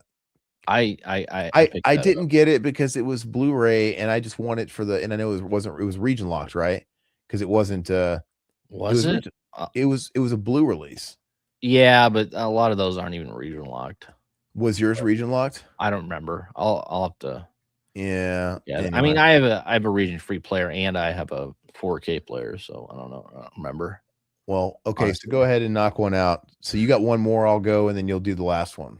Well, I got two more, but I mean, no, that's what I'm saying. You'll go, I'll go, and then you'll go the last one because I got one more. And then you got to go into the closet. Oh no, I got to go back into the closet. Okay, let's go. So this one is. I picked this up because I have this weird fascination with cast members from MASH. Jamie Farr starred in a horror movie? No. So MASH, of course, I've talked about it all the time. I get shit for it all the time, being an old fart. Which, okay, so during COVID, like, I actually enjoyed it because I would sit there every night in my recliner drinking a martini, watching MASH, dude. I love MASH. Nobody's shaming you for liking MASH. No, but I mean, like, I don't know. My wife comes out. She's like, "You're watching MASH again?" It's like, yeah. So I plowed through every episode. I had the DVD box set, so it was a great time, even though it was during a bad time. But Alan Alda was in this film, this horror film. And it's I've heard about Mephisto Waltz. It's a Mephisto Waltz, which I haven't watched this, and this is a Kino title. I haven't seen it. And yeah, so Alan Alda was in it. I'm like, I'm getting it.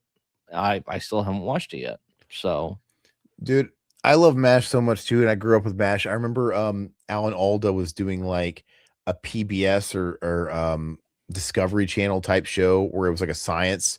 It was like a Voyage of the Mimi. It was like a public access type show where he was visiting places, kind of like Mr. Rogers would, and you know, it was all about science and learning. And we used to watch his shit like in middle school, and he was obsessed with it. He's like, "Oh, science! I love it." Yeah, he'd go to like some he'd go talk to these people that went deep sea diving, right, on one episode, and he'd be like, "I'm going to go to these astrologers or whatever." Yeah. So I used to like that because I love Alan Alda. He's a great actor, and the fact that he was in a horror film, I was like, I got to pick it up. But yeah, I never watched it. I probably won't get rid of it because it's Alan Alda. I will get around to watching it one of these days, but I'm curious. So yeah, I don't know. I'm gonna wager that nobody has seen that in this chat. Probably it's not. So obscure. It is very, but it's a Kino title. But. People are Kino gets a lot of those like obscure buried movies, man. Yeah. Like old fucking old Saturday night like creature drive-through movies. They're probably low on the bill and stuff. So this is gonna be my last one, and I bought this. I want to say I bought this in 2016, 2015, 2015 or 16 when I moved to Phoenix. And I bought this at an FYE because FYE would like just discount Blu-rays pretty cheap. And I've never seen this. I'm not a big werewolf guy, but this is supposedly one of the good ones. Dog Soldiers. Never seen it. Dogs, it's okay. I mean, it's fine. I didn't love it. I remember, but yeah. Yeah, I've never seen it. And like, for example, I know this has gotten like a boutique release. I would just watch this one. Sometimes I see some of these old movies and I'm like, they're so old. Hmm. And I'm like, maybe I'll just stream it because now we're in the streaming. It's like now shit I could probably find for free. Like if this was on Tubi, I would just watch it on Tubi and leave this sealed and flip it if I could. Because I pay like you can see there, I paid where's that? $5 for that one. You know what I mean? Oh yeah, yeah. Okay. So that's probably what I'm gonna do with maybe a couple of these, to be honest with you. I'm ashamed, never seen Dog Soldiers. Mm, okay. Yeah. Let's see. Oh, you're saying you have to like slow 70s weirdness. Really? Okay. Well, I do. So maybe Mutineer. Did you like it? Did you enjoy it at all? So That's it for me. And like I said, I'm gonna go into the closet and get Todd, go ahead and show your last one. yeah, yeah. So my last one is going to be another Vinegar Syndrome one. Surprised wasn't more, to be honest with you. I mean, I have a couple more Vinegar, but I mean, we're doing 10. So if you like this, I mean, I could always, pull out another 10, maybe another time. But yeah, this one really intrigued me because I mean, I hear it's shitty now after I purchased it because of the cover. The cover is really cool. The main character played by Tiny Tim, Oh clown, God, yes. Blood Harvest. Oh, this looks fucking crazy. I saw when they put this out. I mean, That looks nuts. I mean, he looks fucking. I mean, as a clown, dude, he's scary and shit, dude. Why do they cast Tiny Tim, dude? I don't know. Told by the tool. Yeah. So if anybody's seen Blood Harvest, let me know if I need to open this or not, or just. It sounds like a Herschel Gordon Lewis movie, dude. Yeah. So. Yeah. Gosh, it looks that he looks like the fucking Joker on crack. Oh yeah, he looks way scarier than like any Joker, dude. I mean, just the fact that he's heavy set too is like, oh god. Oh, That's crazy. Mute saw Waltz do Mephisto Waltz. Okay. Wow. Okay. He enjoyed it. Yeah. Hey, what's up, Ishmael? Blow Harvest. Okay. Does it suck? There's a lot of people that say it's shit, dude. So that's why I haven't opened it. So anybody in the chat, have you seen Blood Harvest? Should I watch this or not? I would hang that poster in my garage though. It's cool, dude. I mean, it's creepier than hell. It actually looks like a demented Ronald McDonald, dude. It does. I have too many Big Macs though. I have lots of movies that I've bought that I've seen that I haven't opened. That's kind of a different category. Yeah. There's two that I bought in the last couple of years that I'm afraid to open just because they were Shout releases and Shout sort of rang the warning bell like, hey, we lost the rights to this. There's a couple more in the store. Get them while you can. And I bought the Power Rangers movie and Turbo, a Power Rangers movie. Oh, okay. Because they put those out on Blue. The only people that put it on Blue.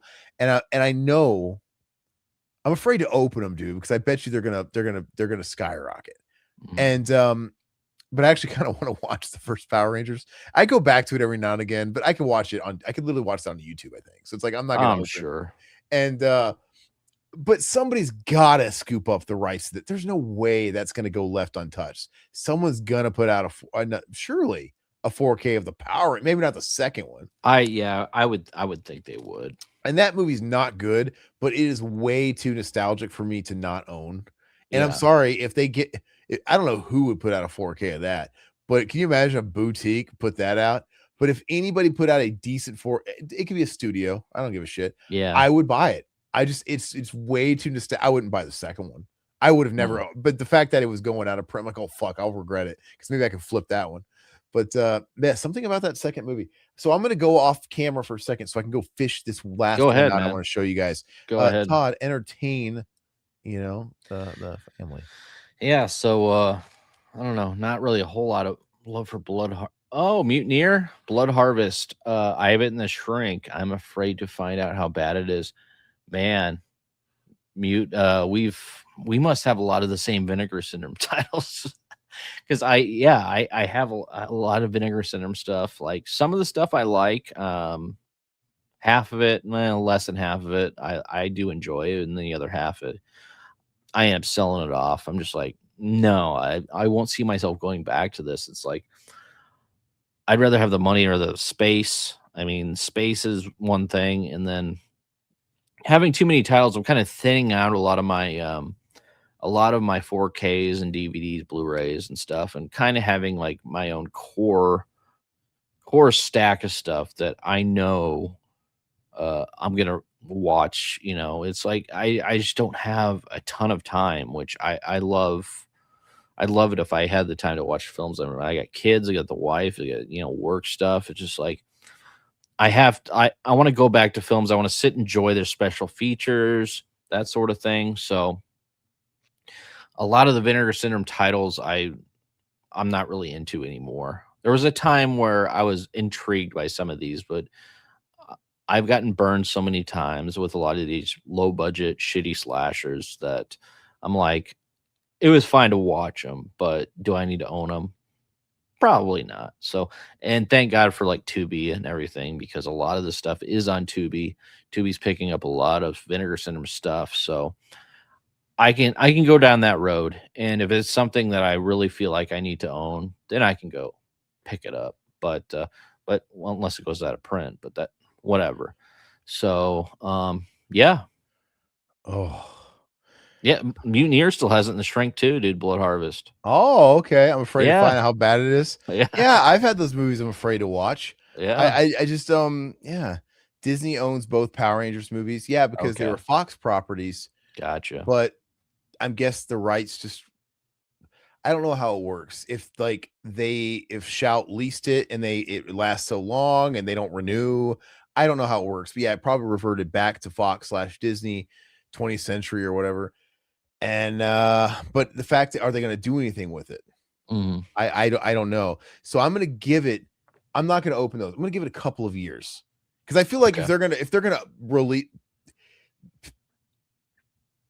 I'm going to give it a couple of years. I feel like we'll know. Like we're getting scarce on new 4K releases. Yeah. I feel like they're going to dip into the Power Rangers at some point, like where they're running out of shit. And if they don't in a couple of years, I'll crack it open. But let's see. My pick for you, Todd, is Vamp. Okay. Okay. That's his pick. Unless you like Good Bad Films, Blood Harvest gets a 4.6 on IMDb and is on Tubi. Okay. Dude, watch it on Tubi. Maybe first I'll watch it before you on open Tubi, then that's the move, and that's sell what it I want. off. Yeah. That's what I'm saying. Leave it unopened. Yeah. Okay, so this one is kind of a cheat because it's not a new title. Okay. It was gifted to me, Mm. pre-owned. Like this person owned it. My friend, the buddy I used to watch horror films with back in Missouri, and he gave this to me, and I've never watched it, so it's open technically, but it is the Zombie DVD pack. Oh God. It comes with Zombie 3, 4, and 5. So look at this. They're terrible. They're bad, dude. Zombie 3, 4, and 5. I'm gonna pull them all out though. We're gonna check I them actually out. own those on. I think Severn put those out as well on Blu-ray, and they're not good, dude. So yeah, the Lucio Fulci collection, even though they're not well, they Fulci did the third one, right? That's why this is the only one with that label at the top, the Fulci collection. And that one sucks too. Yeah, yeah. Yeah, you know what's so funny is I don't think I've ever even pulled these out and looked at the actual individual copies. Yeah. What do we got here? We got Zombie 4 After Death, dude. After Death, yeah, which is terrible. These look like Sharknado covers, dude. Like and then you have Channel. Killing Birds, right? Killing Birds is number 5, I believe. Hold on. Look at the back here on interview with Claudio Fragasso. He's the writer director. God, you know what though? It's kind of tempting. I kind of feel like there's content here. Should we ever visit these for content? Now, I have a DVD ripper. I don't have a Blu-ray ripper, but I could probably rip these if they're not available on like archive. But you have a 4K player. I mean, you have a capture card. That's all you need. Oh, I have a legit DVD ripper. I have a legit Oh, well, DVD I ripper. mean, if you have a capture card, you can rip anything. But I don't know how to So, use that shit. I'm a boomer. But anyway, yeah, let's look at where's it at? 5. So Zombie 5, That's actually a cool cover though on that one. no, the cover's cool. I know, I agree, and I actually have that on Blu-ray. Wow. Yeah, it's not great. Starring Robert Vaughn of the Magnificent Seven. There's no zombies in it. It's just I don't even know who this company called Shriek Show put it oh, out. Shriek Show. Yeah, they're popular back in early to mid 2000s. They put out a lot of those Italian titles, and DVD It, titles. They were actually really good. I kind of like the covers, and I think the set is cool. I'm sure the movies are absolute ass, but It's a cool set. Yeah, cool set. I have Zombie 4 and 5 on Blue and the Shrink. they're not Um, great. They're not great at like all. I actually that cover's kind of cool but trash at the same time. I can't really decide. It's a good cover. That's a cool cover. Yeah. This one looks like Sharknado. This one's my least Oh, favorite. It doesn't look very good. I think 5 is a kick-ass cover, man. That's oh, cool. it is a very cool cover. Yeah, But yeah. yeah, I guess maybe to knock off. Have you seen all of these? Which one's the least worst? 3. The one that Fulci did? Yeah. Maybe It I goes should 3, knock it. 4, 5 in order, like, best to Okay. worst. Yeah. Well, I wonder if this is worth anything. Probably not. Because No, there's a lot of DVD collectors out there, especially Shriek Show stuff, and I don't know. Yeah, featuring the talents of Lucio Fulci, Joe D'Amato, and Robert Vaughn. So yeah, D'Amato probably did 5 then, I'm guessing. 4, I think. Four. He might have. I don't know. I have to look. Well, hell yeah, man. Cool. I kind of feel like I feel like I wouldn't be cheating myself because it's already open. I kind of feel like popping those in sometime. Finally. I got this. He gave this to me, and he also gave me Day of the Dead 2 Contagium, which Oh, that's the same guy. I don't have. My only guess is when I moved to Arizona, I packed up all. I didn't want to travel with any shit. I tried to Mhm. declutter, and I put some stuff on like a Greyhound bus and shipped it via Greyhound, but that stuff was expensive. So I cut out all the DVDs and I got rid of all of them except for horror titles. Mhm. And I think I accidentally put Day to Day to Contagium in the donate pile. I had to have, because I don't have, not that it's not worth being fucking pitched. I kind of feel bad for whoever's hands it fell in, to be honest with you, but I kind of wish I had it as like a novelty. But Todd's always like, give it to me. If I find it, it's yours, but I don't think Well, I have it. after we did the commentary of it, you can burn that thing, man. It's fucking It's terrible. it's so bad. If anybody wants to, see Day of the Dead Contagium, watch it and listen to our commentary, because it's the movie is fucking Commentary is awful, good dude. though. Yeah. But yeah, it's and the shame of that cover, dude. They used the logo and they just put a 2 there, and they have that the cover kind of looks cool. It's a total bait and switch. It's like, Yeah. wow, it actually looks like Day of the Dead. It's not. It's really bad, and it falsely advertises as Brooke Hogan being in the movie on IMDb. And I swear to you, she's not in it unless she got cut. You know what? I'm actually watching a trailer of Zombie 4. We need to go back and rewatch these. I think it'd be fun to watch them together. So maybe we should, put that on the list for some time. We'll do 3, 4, and 5. Yeah, let's see. What's up? Down is up. How you doing, bro? Hey, brother. The first zombie is the best. Saw it in theaters way back in the day. Wow. Yeah, you're Uh, lucky, man. You're lucky. yeah, it's obviously the best. It's a classic. Wow, man. But there's so many films that I wish I could just go back in time, because I've told Todd that, like, I would like to go back, like Dr. Sam Beckett, Hmm. Leap, and then go back to different decades. And I want to watch movies. I would love to go back and watch Psycho when it first came out. I want to Yes. see Psycho opening night and see everybody not see the ending coming, right? I want to see that introduction with Alfred Hitchcock coming out and telling people not to spoil the movie. I The want to see Exorcist, Dawn of the Dead. I mean, there's Exorcist. so many. I Yeah. want to see people really like vomiting and stuff and Mhm. like that, and speaking in tongues and shit, seeing the Exorcist. I mean, it's probably a lot of that was hype. TCM would have been Yeah, TCM. crazy. and I know you guys hate me for it, but I would have even gone back and seen Hellraiser. I know it's not as classic, That'd be cool. but I would like to have like, I don't know, man. I just part of me wishes I could see it though for the first time too. Mhm. Like Psycho, I kind of want to go back as a guy from the future, knowing what's up. Like Oh, I just want to, that would be amazing and to I see just want to Psycho, see. yeah. But there's certain movies I wish I could experience for the first time with everybody too. But yeah, man. And dude, I want to go to old school drive-throughs. I know some exist. There's a few still left in the wild, but like I don't want to go there and watch like the newest Pixar movie. I want to. They have drive-ins here now, and they do a lot of classic films, but it's I don't know. It's not the same, I don't think. I want to go back. I want to go to a sleazy drive-through where all the kids are hanging out on the That'd weekends, be better. trying to grope their girlfriends, dude. And no, in the movies, nobody's ever watching the movies. It's hilarious, dude. I know. That's why I love Grease.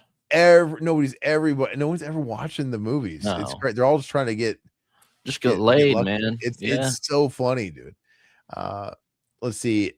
Robert Shriek Show did a terrible job with those DVDs. They're almost unwatchable to me. Oh, they clearly okay. do not restore these movies. So there's like, is there scan lines from VHS, dude? Yeah, because Severin did the Blu-rays, and I don't remember them looking terrible. So maybe the Blu-rays looked good. I can't remember, but yeah, do yourself a favor. Don't watch Day of the Dead. Well, we did, my friend. We did a film commentary for it a couple years ago. Fun commentary, terrible movie, but worse than Children of the Living Dead. So they're both bad. Children is way better than Contagion. They're both bad, Todd. Yeah, no, they're both terrible. I don't know. What is the zombie that they would just show every now and again to like break up the boring fucking dialogue of no zombies? What's his, like? He's got some hillbilly name. What is that fucking zombie's name? Like Alfred Hayes or something. I don't know. It's Abbott Hayes. Yeah, it's like he's got a bit of a country name. And that movie, it's just like boring talking, no budget, boring talking. Then they would have a scene where they would show Abbott Hayes or whatever his name is walking in the woods and go at the moon, and then it would crossfade into more boring talking and no budget. It's fun. It's funny. I was watching, so Alpha did a commentary on it last night, and yeah, I wish I could have seen it. He was talking about, and I was chiming in. I was like, "Hey, get Abbott Hayes at the convention or whatever." The Living Dead weekend. Living Dead. I love it, dude. He could do photo ops with the rubber mask, dude. It looks like his mask looked like a Goosebumps haunted mask. It's terrible, dude. It's so bad. It's terrible movie. Let's see. Vincente Guerrero, from all the bad I've read about Zombie 3, 4, and 5, I would be okay with them getting remakes that written better. Yeah, I mean, there's certain movies where you really can't do worse. Like maybe that's why we have some good remakes. You know, the Carpenter Thing. He took a movie that really didn't have nearly as many layers to it. It was pretty basic film, and he cracked it open and really developed, honestly, something that was basically unique outside of the concept of the shape-shifting thing. And I mean, some of those movies, would there be an appetite for a Zombie 3, 4, and 5 remake? Have you seen? I mean, yeah, I don't know. I don't know if anybody wants to see it, but Down is Up. I can't get those. I can't get the time back in my life. It was horrible. Yeah. Well, we watched, dude, Children of the Living Dead. So many bad movies. We famously, Todd picked that up at Best Buy one day on a weekend from school, and it was new at the time. Do you still have that DVD, or did you get rid of it? Yeah, I have the DVD on the VHS. That's kind of cool, though. I would keep it. I will. So we went to Best Buy and we picked it up and watched it at his house, and we remember just being totally blue ball because the intro, all the budget went into the intro because Tom Savini was in the intro, and he's like, and even in hindsight, what was I thinking? There's no budget. It's still shot in a barn. Yeah, it's like a blue tint to it, and it's like, but Tom Savini's kicking ass. He looks like he's Blade from Dawn of the Dead. He's like, killing zombies or whatever, and then that ends, and then there's no more zombies. You get Abbott Hayes, this one guy that got away, and he's like walking around. They filmed all of Abbott Hayes's scenes, I'm sure, in like an afternoon. It's just a bunch of B-roll. Yeah. Oh, and walking. It's so bad. But anyway, Exorcist opening night. Yeah, dude, it would have been so fucking cool. I know I'm missing certain things. There's movies that were around in my lifetime that I wish I could have seen that we didn't go to the movies a lot as a kid. We were poor, dude. It's nuts. I could count on one hand how many times I went to the movies before I was in high school. I mean, it sounds like Todd went a lot. You saw Jurassic Park multiple times. Oh yeah, I mean, I had the parents were divorced, so I got the money from the dad to, go to the theaters, and Yeah. that's what we did. We lived like a block away from the theater, so we just walked over there. It was like $3 a person or something like that. So yeah, it was a great time. It was cheaper for my grandmother to go see Home Alone without us and Yeah. bootleg it and bring home the VHS for us. That's what she did. I watched Home Alone on a bootlegged fucking, shoulder cannon camera with my grandma on the back, like Kramer. That's what I watched. And to me, it was just as good. Like, wow, it's so great. I didn't like her steady hand was great, I guess, because I never noticed it. Oh man, you missed the death blow. But I don't know why. I wish I could go back and watch that copy today. I'm like, God, what the fuck was I thinking? Like, she's like cutting off the edges, dude. It's like moving up and down. I don't know. You can hear popcorn crunching. I don't know. Yeah. I don't know how, like, I never noticed that as like a 4-year-old. That was because I was 4 and 5. It was dumb. Yeah. And but the first movie, I did see a couple of dollar theaters. I guess I treat those as lesser, but I could probably just list them. First movie I ever saw, you guys might know if you're longtime listeners, TMNT 90. My mom In the took me to theater? see, yeah. Okay. My mom, that's why it's so special to me. Yeah. It was my first theatrical experience. My mom took me when I was 4. We didn't have any money, but like that one, I was a turtle maniac. 1990, I was a fanatic. I was obsessed like every kid that was born in the 80s. And my mom, I was probably driving her crazy. Like, I want to see turtles. And so they took me to see turtles, man. And just I don't remember much about it, like actually being there because I was kind of young, but I vividly remember the scene where Raph's coming out of Critters and he stops the muggers and he has his confrontation with Casey Jones. That whole scene, it's burned in my brain. So fucking cool. And then the next movie I saw was Home Alone 2. And my first theater experience was Home Alone 1. So I remember going to that with my family. So it was sold out. Like every showing was sold out for like a week or two. So I don't think I saw it opening night, but every seat was gone. We had to sit in the front row. I just sat on my grandmother's lap because it was that crowded in these theaters. So that was, that's still one of my favorite films of all time, Home Alone 1. So it's, yeah. I didn't see another movie in the theater until 4th grade. My grandparents took us to see Toy Story opening night. Oh, okay. Because I think it came out like Thanksgiving night, maybe Christmas night. It was a holiday movie, right? And we went and saw Toy Story. And I think that's it. And then in middle school, I saw a couple of dollar theater movies. When I was like in 7th, 8th grade, I saw The Water Boy. I saw Flubber. Okay. And I don't think I'm forgetting anything. That's fucking it, Todd. That's all I saw. So I went from like, that's a huge gap. I'm not even showing you. 4th grade when I saw Toy Story 2, Toy Story 1, all the way to like Flubber, dude. Like 7th, 8th grade. What the fuck is that? So we just didn't go to the movies. And my biggest I wish I could have seen because it was actually in my era. It would have been cool to see Scream in the theaters, the first Scream. Yeah, I didn't see that in theaters. But we got that. We rented it. We rented it as soon as that came out. Dude, I'm like that really rocked my face at the time, and I really felt like I missed out not seeing Mortal Kombat 95 because I saw it in theaters. Dude, all the kids were talking about it. It was one of those movies because when you're in elementary school, like 4th grade, that's when it came out. Everybody's playing Mortal Kombat. Everybody's bringing the guides to school, flipping through them. Everybody's playing like the G.I. Joe like toys to school. It was peak. And the movie comes out, and literally I remember it being like that. Monday comes, and all my friends had seen it, and they're talking about it, and I'm like, oh, I didn't fucking see it, dude. I walked to the theater, saw it with my brother. The only thing after the film, like we both loved it, but I was always like, where was all the blood? Yeah, and I didn't even give it 2 thoughts. It didn't bother me. It really didn't. It just it doesn't bother me now, but when I was a kid, it's like, oh, the blood code, I want to see the blood.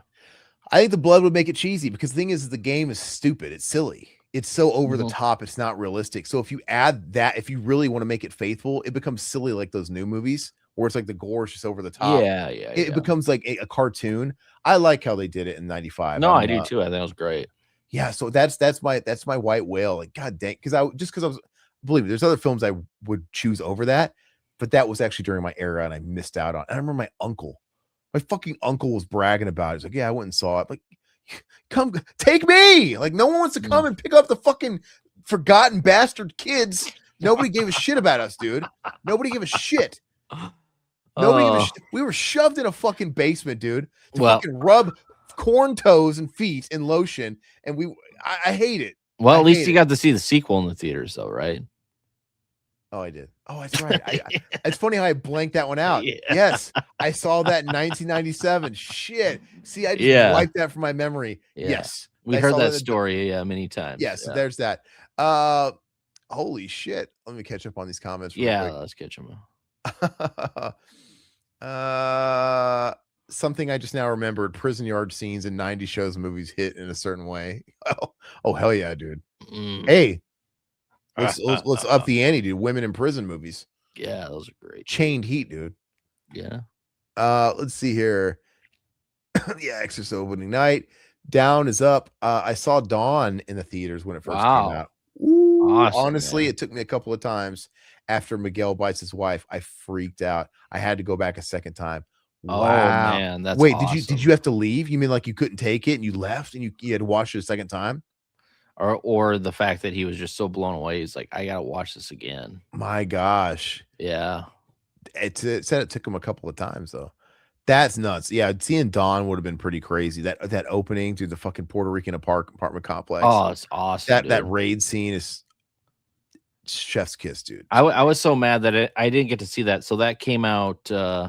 They did a re-release, of course, a handful of years ago where they were. You're not from Canada, are you? Did you see like the Canadian version where it's like all like?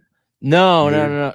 They came. They were doing a double feature for Dawn and Day at my local drive-in. Oh, but that same day, a tornado came through and wiped out like that was recently. That was a year or two ago.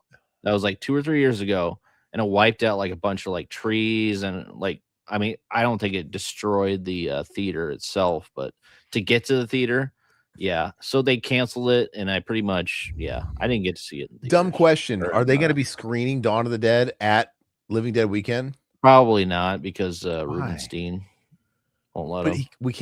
He can't screen it.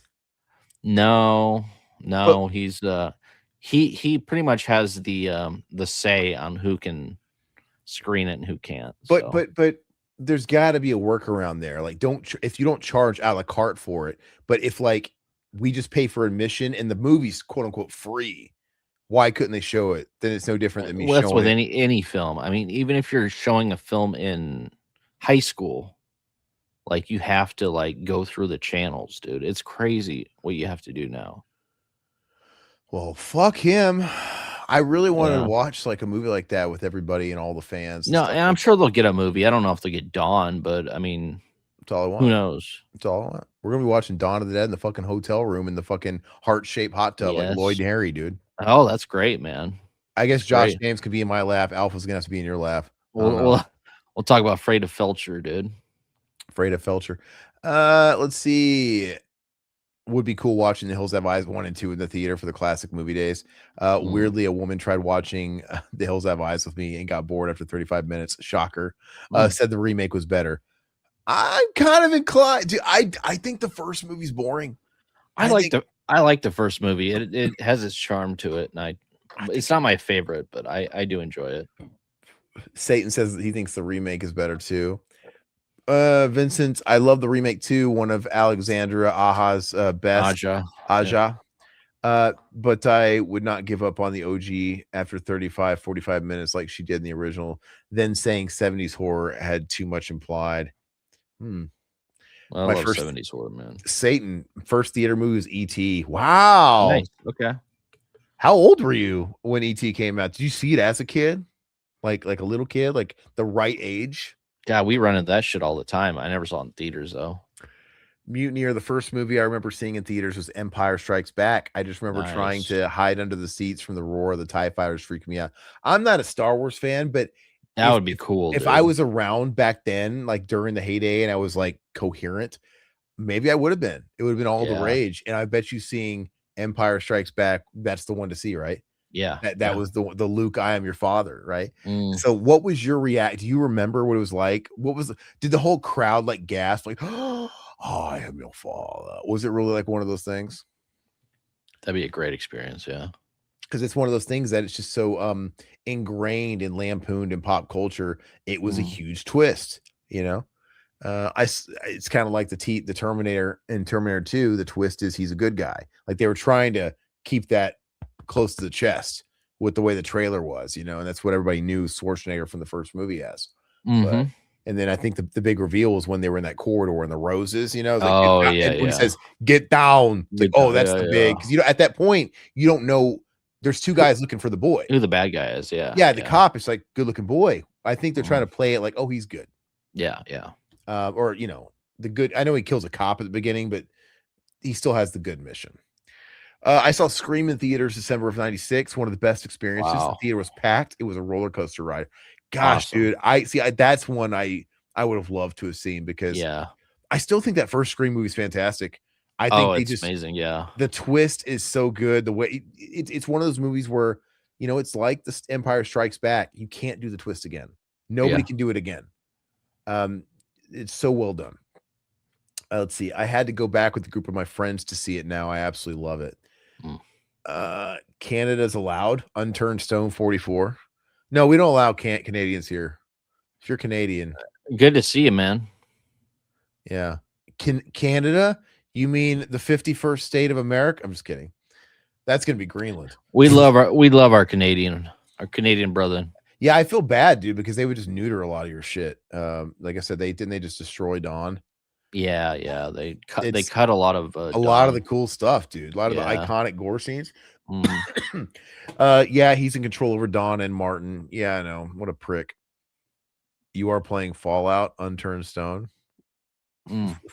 Gotcha. Are you are you guys going to Living Dead weekend? Because I just booked my trip. Yeah, yeah. Yes, we'll We be just there, booked ours brother. too. Yeah, tickets for Living Dead weekend went on sale today. Todd and I are going to be going there. We're going to be documenting the whole thing. Mhm. We're going to be putting together something really special, putting our blood, sweat, and tears into this thing. So we want to, you know, we hope to talk to creators, guests, Mhm. people that put on the festival, but we really want to talk to the community. Mhm. So maybe down is up. Maybe you'd be down to chatting with us. We'll be walking around that bitch all weekend. We'll be there for 4 days actually. Yep. I'll be the guy with the big ass camera, and Mhm. you know, yeah, say hi if you see Yeah. us. Come Say up hi. to us. Yeah. We'll have a drink with you. We'll talk about Tom Savini and other guests and have fun. So I always say, unless you plan on shooting us, feel free to say hi. yeah, absolutely. Die, Lloyd, huh? No, guys, yeah. Hopefully, some of you guys will. That's gonna be a big one, I think, and this is gonna Mhm. be the last one. So I'm wondering if it's gonna be the best attended, man. So we had to jump on it right away, Yeah. and yeah, we're so stoked. And Never been, so I'm Alfa pumped. Romero's gonna go. He booked his shit today too. We're Mm. all staying in the same hotel, which is gonna be fun. Our old buddy Josh James from R-Rated Horror. If you guys remember him, he kind of put his channel to bed for a little while. I want him to come back, I've been but trying. he officially got his tickets today, Mhm. and he was telling me he's very excited to finally hang out with you, Todd. Yeah, And I'm looking forward to seeing he's him, gonna man. be down there Friday and Saturday. Alpha, Mhm. I think, is gonna be there the whole time. I think I haven't clear, but we're coming in on Thursday and we're gonna leave Monday. So we have to see the sights, man. We gotta go. We're gonna go to the graveyard. We gotta do all the shit outside of the actual event. Mhm. So looking forward to the tour, dude. Oh, Alpha got the same tour as us, so we're Yeah, going on the mall tour on Sunday. Sunday. If you Sunday, yeah. guys want to go book your mall tour, book it on Sunday. We'll be there. Me, Alpha, me, and Todd. It'll be a good time. Canadian Satan says the remake is better. Oh yeah, of Hills Have Eyes. Oh, Well, they're just different vibes. Like the first Hills Have yeah. Eyes is really slow, man. And dude, I love slow movies, but it's a thin line that you straddle, because sometimes a slow movie could just suck. And I remember the remake being anything but that, because that's what all those remakes were doing during that decade. It was the Amityville Horror Ryan Reynolds. It was the show Don't Tell. Whereas, like, Amityville Horror in the 70s was all about what you don't see, right? They were just every thanks to guys like Eli Roth. It's like, oh no, they want to see the fucking gore. They want to see everything in your face. We got to shock them. So, Well, and I mean, Michael Berryman was that whole, film anyway. I mean, without him, I mean, it wouldn't be what it is. spoiler, Luke was Canadian. Son of a bitch. Hmm. Can you guys believe that Luke is probably going to be nominated for an Oscar? I still can't believe it. That Life of Chuck movie, dude. You were telling me that a few days ago. Wild. Yeah. It's wild. I was like 4, so I only remember the TIE fighters. Yeah, so you were young. Yeah, so you're like me with you're like me with TMNT 90. I don't remember everything, but I vividly remember that one scene. And the rest of it's kind of hard because I seen the movie so many times. It's like, of course I got the VHS later, but the actual theatrical scene I can remember only a little bit. Has the killer. I do have an actual memory of seeing Return of the Jedi. Yeah, okay. Yeah, there's something about that. I'm the same way, dude. Like I don't remember anything before 4. 4 years old is when I started having memories but it's still like spotty. Yeah. Like all these things I'm talking, like Chucky stabbed me in the bed. We were talking about earlier. 4 years old. My first time seeing Nightmare on Elm Street 2 and being terrified at the opening nightmare with the school bus on that rock. Yeah. 4 years old. And that's where it started kind of coming. And, and then I start kind of, some of it's foggy, right? Like I was convinced I was convinced that Killer Clowns from Outer Space is called Space Clowns. And I just convinced myself of that for years. But yeah, something about that. Then when you cross over to like 5, it just suddenly unlocks and you have more and more memories. That's how it worked for me. Makes sense. South America objects. What? Are you AI? Unturned stone? Next. What the fuck? It's not an MTV show. Next. Yeah, it was Next. They'd come off the bus, the dating show. 1977 Force. What You Doing? Vincente, I don't know. A YouTube bio video on T2 said Arnold was pissed about the script, saying, "I'm the Terminator. What do you mean I can't kill people?" Just like the real Terminator. Why? Yeah. Why was he saying that? Like, why? And James Cameron's like, because you just can't, fucking asshole. Can't. Just can't. Anakin has ease. What the hell are you talking about, dude? Luke was Canadian. Are you having a stroke? The fuck is going on with you? Will Host Annual. Annual, yeah. Mutineer. It was only a few years after Return that Star Wars basically just died off and it became the geekiest thing ever. I think you were telling us that. Like it was just the unhippest thing to like after it was all wrapped. Got a cough, dude. God dang. It's like constipated or something. You just saw me mute and get red. I look like that meme with the kid with the vein, dude. Sorry, guys. Somehow Phantom Menace survived the whole thing and magically made Star Wars cool again, because 20 years goes by and that's when everything comes back. And because all the kids that love Star Wars before it was geeky, they grew up to have jobs. And that's why Fred Durst was cool again a couple of years ago. People were going to see Limp Bizkit. That's why 20 years ago, Rocklahoma came out and they started, people started like, remember Rocklahoma started off as a retro festival for 80s like ass rock. And and all of a sudden, all these fucking people that were our age now then were like, hell yeah, let's go see Cinderella. Fuck yeah, let's go see Poison's headlining. And it was weird. Every 20 years, it comes back. And George Lucas knew what time it was. I'm going to keep looking at your comments because they're hilarious. You South Canadians. There is no America. That is all you have. You sound like a class of 1984 robot or something, like the teacher did. Don't ask me how. There must have been a lot of closet Star Wars fans that Phantom let out of the closet. Let's look at it again. Like Limp Bizkit was all the rage in 1999. and then they were persona non grata after 2001. Everybody hated him until they didn't. 20 years goes by, and it's like, oh, I'm old, fat, and balding, and now I fucking miss high school. Hell yeah, let's go listen to Nookie. That's all it was. People like remember it attached to a better time in their life. It doesn't matter. Yeah, dude. People were the whole time. Even when people were hating on Limp Bizkit, I wasn't in denial about it. I'm like, guys, you guys all like Limp Bizkit. I like Limp Bizkit. What is this? Everybody's pretending like they always hated it. Now, Creed went through a similar resurgence too, and they are going through a moment. Yeah, sure. And I'm not a poser. I never fucking liked Creed. Oh, I like their first album was great. I still don't like Creed. I wasn't one of these guys that liked him, and I'm like, oh god, I was embarrassed. Like, no, I'm not gonna sit there and all of a sudden love him now. Like, no, I never liked Creed. But anyway, down is up. I definitely will. I went to the mall back in '93 for the Zombie Jamboree. Awesome. So this is gonna be really cool. I definitely would love to hang out. Dude, absolutely, brother. We're hard to miss. Todd's quite a tall guy. He's not gonna just look. I'm a lot shorter, dude. I think we stand out because like you got like 5 inches on me or something. I'm the good looking one. Let's just say that. Yeah. Just kidding. But yeah, say hi, dude. We'll hang out and chat. It's gonna be a good time. Let's solve who is Canadian ice horror. What the fuck? It's like the stuff you're saying is kind of on topic, but it's like 2 weeks. Like you're having a stroke. Excuse me. 2 weeks. What's up, Stevie Dan, 1969. Good morning, America. Hope you've had a great new year. Good morning, USA. Yeah. It's too late to say that. Or Vietnam. Isn't it too late to say Happy New Year? Yeah, it's after the 7th, right? Yeah, it's the 17th. But so far it's going good, and we're excited about the plans this year. Like I said, Living Dead weekend is in the book. It's booked. We got that to look forward to in June. Todd and I are gonna hit up Mad Monster in Phoenix the next month. Yep. A lot of stuff. I like the beginning of a new year because you get to plan the year, and I get excited about that. Let's see. Watch it now and no speak. I think not. Cool. What the fuck, dude? Cool.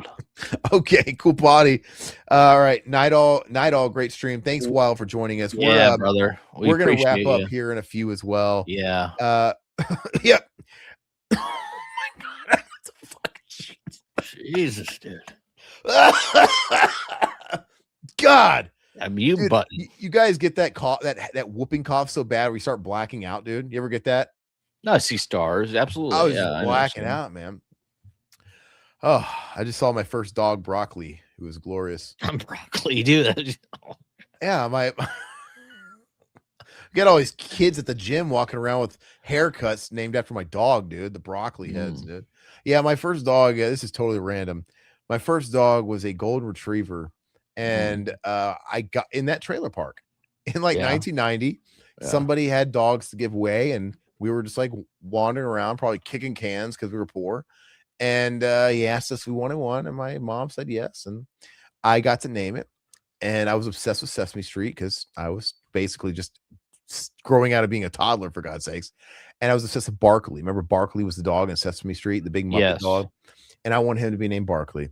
Only thing was I couldn't pronounce Barkley, so it became Walkley, and his name was Broccoli. And my whole family called him Broccoli. It's Broccoli. Poor Broccoli. And I don't like the idea of like renaming the same names because it takes away from the individuality in the special. Like, no, Broccoli was Broccoli. But you know what? Broccoli was 35 years ago. I wonder if I get another dog, I should name him Broccoli. Broccoli 2, dude. There you go. Broccoli. His name will be Broccoli 2. Broccoli Jr. Broccoli 2. Like his name, he will be referred. Everybody call him Broccoli 2. But yeah. Vincente, I'm 46 years old and never liked Limp Bizkit outside of 2 songs. Not into new metal when I had a real metal. That's all right. Hey, oh yeah, dude, I'm fucking right there with you, man. The thing is I grew up on the real metal. I was a kid of the era, so I got bit by the corn bug. I got bit by the Limp Bizkit bug. I got bit by the Deftones bug. I wasn't into all of it. Like I wasn't into Kid Rock. I wasn't into most new metal was shit. There was a lot of bad new metal, yeah. It was just a couple of those really, but I grew up on the real metal, dude. The whole time I'm listening to fucking Megadeth, I'm listening to Priest, I'm listening to Maiden, Metallica, I'm listening to Ozzy and Sabbath, and yeah, and Alice in Chains, of course, came a little bit later too. But yeah, I got bit a little bit by the bug, but I was always, dude, OG, dude. I was friends were making fun of me, dude, because I was listening to like least hip music ever. Dude, there was this kid in the 6th grade.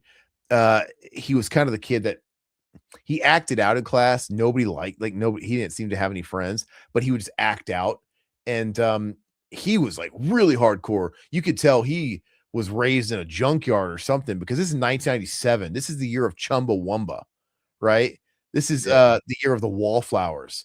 And this kid would come to school wearing a fucking leather jacket, dude, like Jesse fucking Katsopoulos. He'd be wearing fucking denim and leather pants, and he had a straight up mullet. And he would walk into the class. You hear like a chain rattling from his like chain wallet, and he'd be like, "Ugh," straighten out his arms. He'd sit down, put his fucking legs up on the fucking desk, and he would start barking at the dog like a teacher, dude. It's like, God, this guy was right out of the 80s. You could tell his dad was like an old school Hesher. That's awesome, dude. And he was like, he would like come into the classroom, 6th grade, singing like AC/DC, dude. He's probably Billy Madison. This is obviously 6th grade, but if I would have went to high school with this kid, he probably would have pulled up like Billy Madison, listened to Billy Squire. Stroke me, stroke me. Yeah. Like, nice shirt, loser, the REO. Yeah. But that's what he reminded me of. And deep down, I'm like, I don't know what all these kids are talking about. You're fucking cool as shit. Like, I was like, you're making me scared to, I don't want to tell people the music I listen to because it's the same. But we can't be friends. Persona non grata. Broccoli and beef. Let's see. Corn bugs in my corn band. Is that an Andy Milonakis lyric, dude? It sounds like it. I got bees on my head. All right, guys. Well, I think that's a great place to wrap it. It was a lot of fun to hang out with you guys on Friday. I thought it was fun to talk about all these movies. Did you guys have time? You guys got to tell us. So what's the movie? So somebody gave you one to watch. Out of all of these, can somebody tell me which one I have to watch? Anybody remember? Yours, I mean, mine were, I think we're between Vamp and Black Moon Rising. Yeah, nobody likes Return of Salem's Lot. The Busey film. So I think somebody said Vamp. Satan said Vamp. You want Vamp? I'll watch Vamp. I think the Tommy Lee Jones movie we should do for Cinema Enema. Okay. Hold that one aside. Okay. I've got Dances with Wolves. I've got Song Remains the Same. I got Salem's Lot. I got Last of the Mohicans VHS. Town That Dreaded Sundown remake. Devil's Own, Line of Fire, Blair Witch, Dog Soldiers, and Zombie 3, 4, and 5. So I don't know. If you guys don't have any Mohicans, okay, Mute says I gotta watch Mohicans. Okay. All right, so I'll give that a watch. I'll report back to everybody on Wednesday, so I will watch that this weekend. I actually kind of want to watch Song Remains the Same. Wait, Salem's Lot, you got to watch that for Satan. Well, Satan, I have the Arrow version coming in the mail. Oh, yeah. Wait for Let me wait on that one because I think I'm just going to leave that one sealed and watch the Arrow when it comes out. Sell the other one. Yeah. Okay. Yeah. That one I might have to, but I will watch it soon because when that Arrow comes out, we're going to talk about it. Mm-hmm. I think that one drops fairly in the next couple months or something like that. The kid sounds like a badass. I know, dude. I wish I could remember. I think his name was AJ, dude. Sounds of course, sounds like a fucking redneck name, dude. It's probably his dad. It's probably that's what I call my. That's what I call my son, dude. So really, yeah, dude. Wait, does that make what? I'm thinking of the name. How does AJ make sense? His first name and middle name. Yeah. Okay, the J. Hey, I imagine this guy's dad rolled up and dropped him off at school in the fucking Dukes of Hazzard car, dude. Oh man, I love it. Check out Pigs Are People Too. Is that like a pro animal, like a vegan movie, dude? I don't know. I haven't heard of that. But all right, so we got our homework, and yeah, guys, I want to bring back Cinema Enema. I want to try and bring Alpha on. I want to see if he's down to do that. And that Tommy Lee Jones movie is a perfect type. That's a perfect Cinema Enema movie. Yeah, that's the kind of stuff I want to do.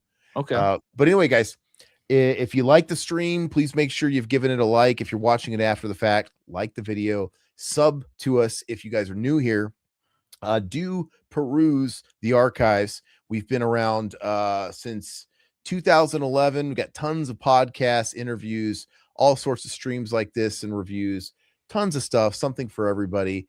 If you want to support us any extra, of course, we never expect it. $2.99. You can join our members YouTube membership as well as the Patreon. Same exact thing, same exact perk, same exact everything. It's just choose your ecosystem. And we have members only commentaries. Todd, tell them the members only commentary we just did. Oh my God. What was it? Todd, what did we just do? What did we just do? I'm like making you mad because I don't remember it either. I was hoping you could save me. Oh, you don't remember it either? I forgot it. My God, what did we just do? What did we fucking just do? Dude, this is. I am so sorry. If you guys are younger than us, get ready for it. It's coming, dude. Yeah, exactly. Just look it up. What did we do? Mute. You were there. What did we chose it? You chose it. You chose it. You wanted to go rogue. I didn't choose it. Yeah, you wanted to go rogue and chose it. We didn't let people vote on it. Todd, look it up. Why are we torturing ourselves? My God, why'd you got to put me on the spot, dude? These corn guys just don't get it, man. See, Todd's a corn guy. This is what's going on with him. Yeah. Under Siege. My Lord. Yeah, you chose that. So you say I chose that. Come on. But we were talking about Under Siege. How did we forget this? Both of us did. God. Dude, it's late, dude. It's late, very dude. late. It's guys, late, we just did Under Siege. There's a million other members only commentaries up there. Check them out. And we're actually going to be putting out some members. So every year at the year end mark. What? Okay, never mind. Never mind. We'll talk about that later. No. Oh, if you guys want to, we never talk about the swag. If you guys want to support us too, we have hoodies, shirts, beanies. I just ordered a beanie, dude, for winter, so I'm going to test that bad boy out. Hopefully that comes in the next couple of weeks. But that's it, guys. Thank you. Watch Under Siege. A little dab will do you. It's a great film. Fam. Bye. Big thanks to the Revival House family. Your loyalty fuels our obsession with horror and lets us uncover the darkest, most twisted gems just for you. If you're not a member yet, consider joining the cult today. You'll get early access to videos, exclusive content, and behind-the-scenes scares you won't find anywhere else. Until next time, this is Revival House, your home for horror. And remember, we'll leave the house lights off for you.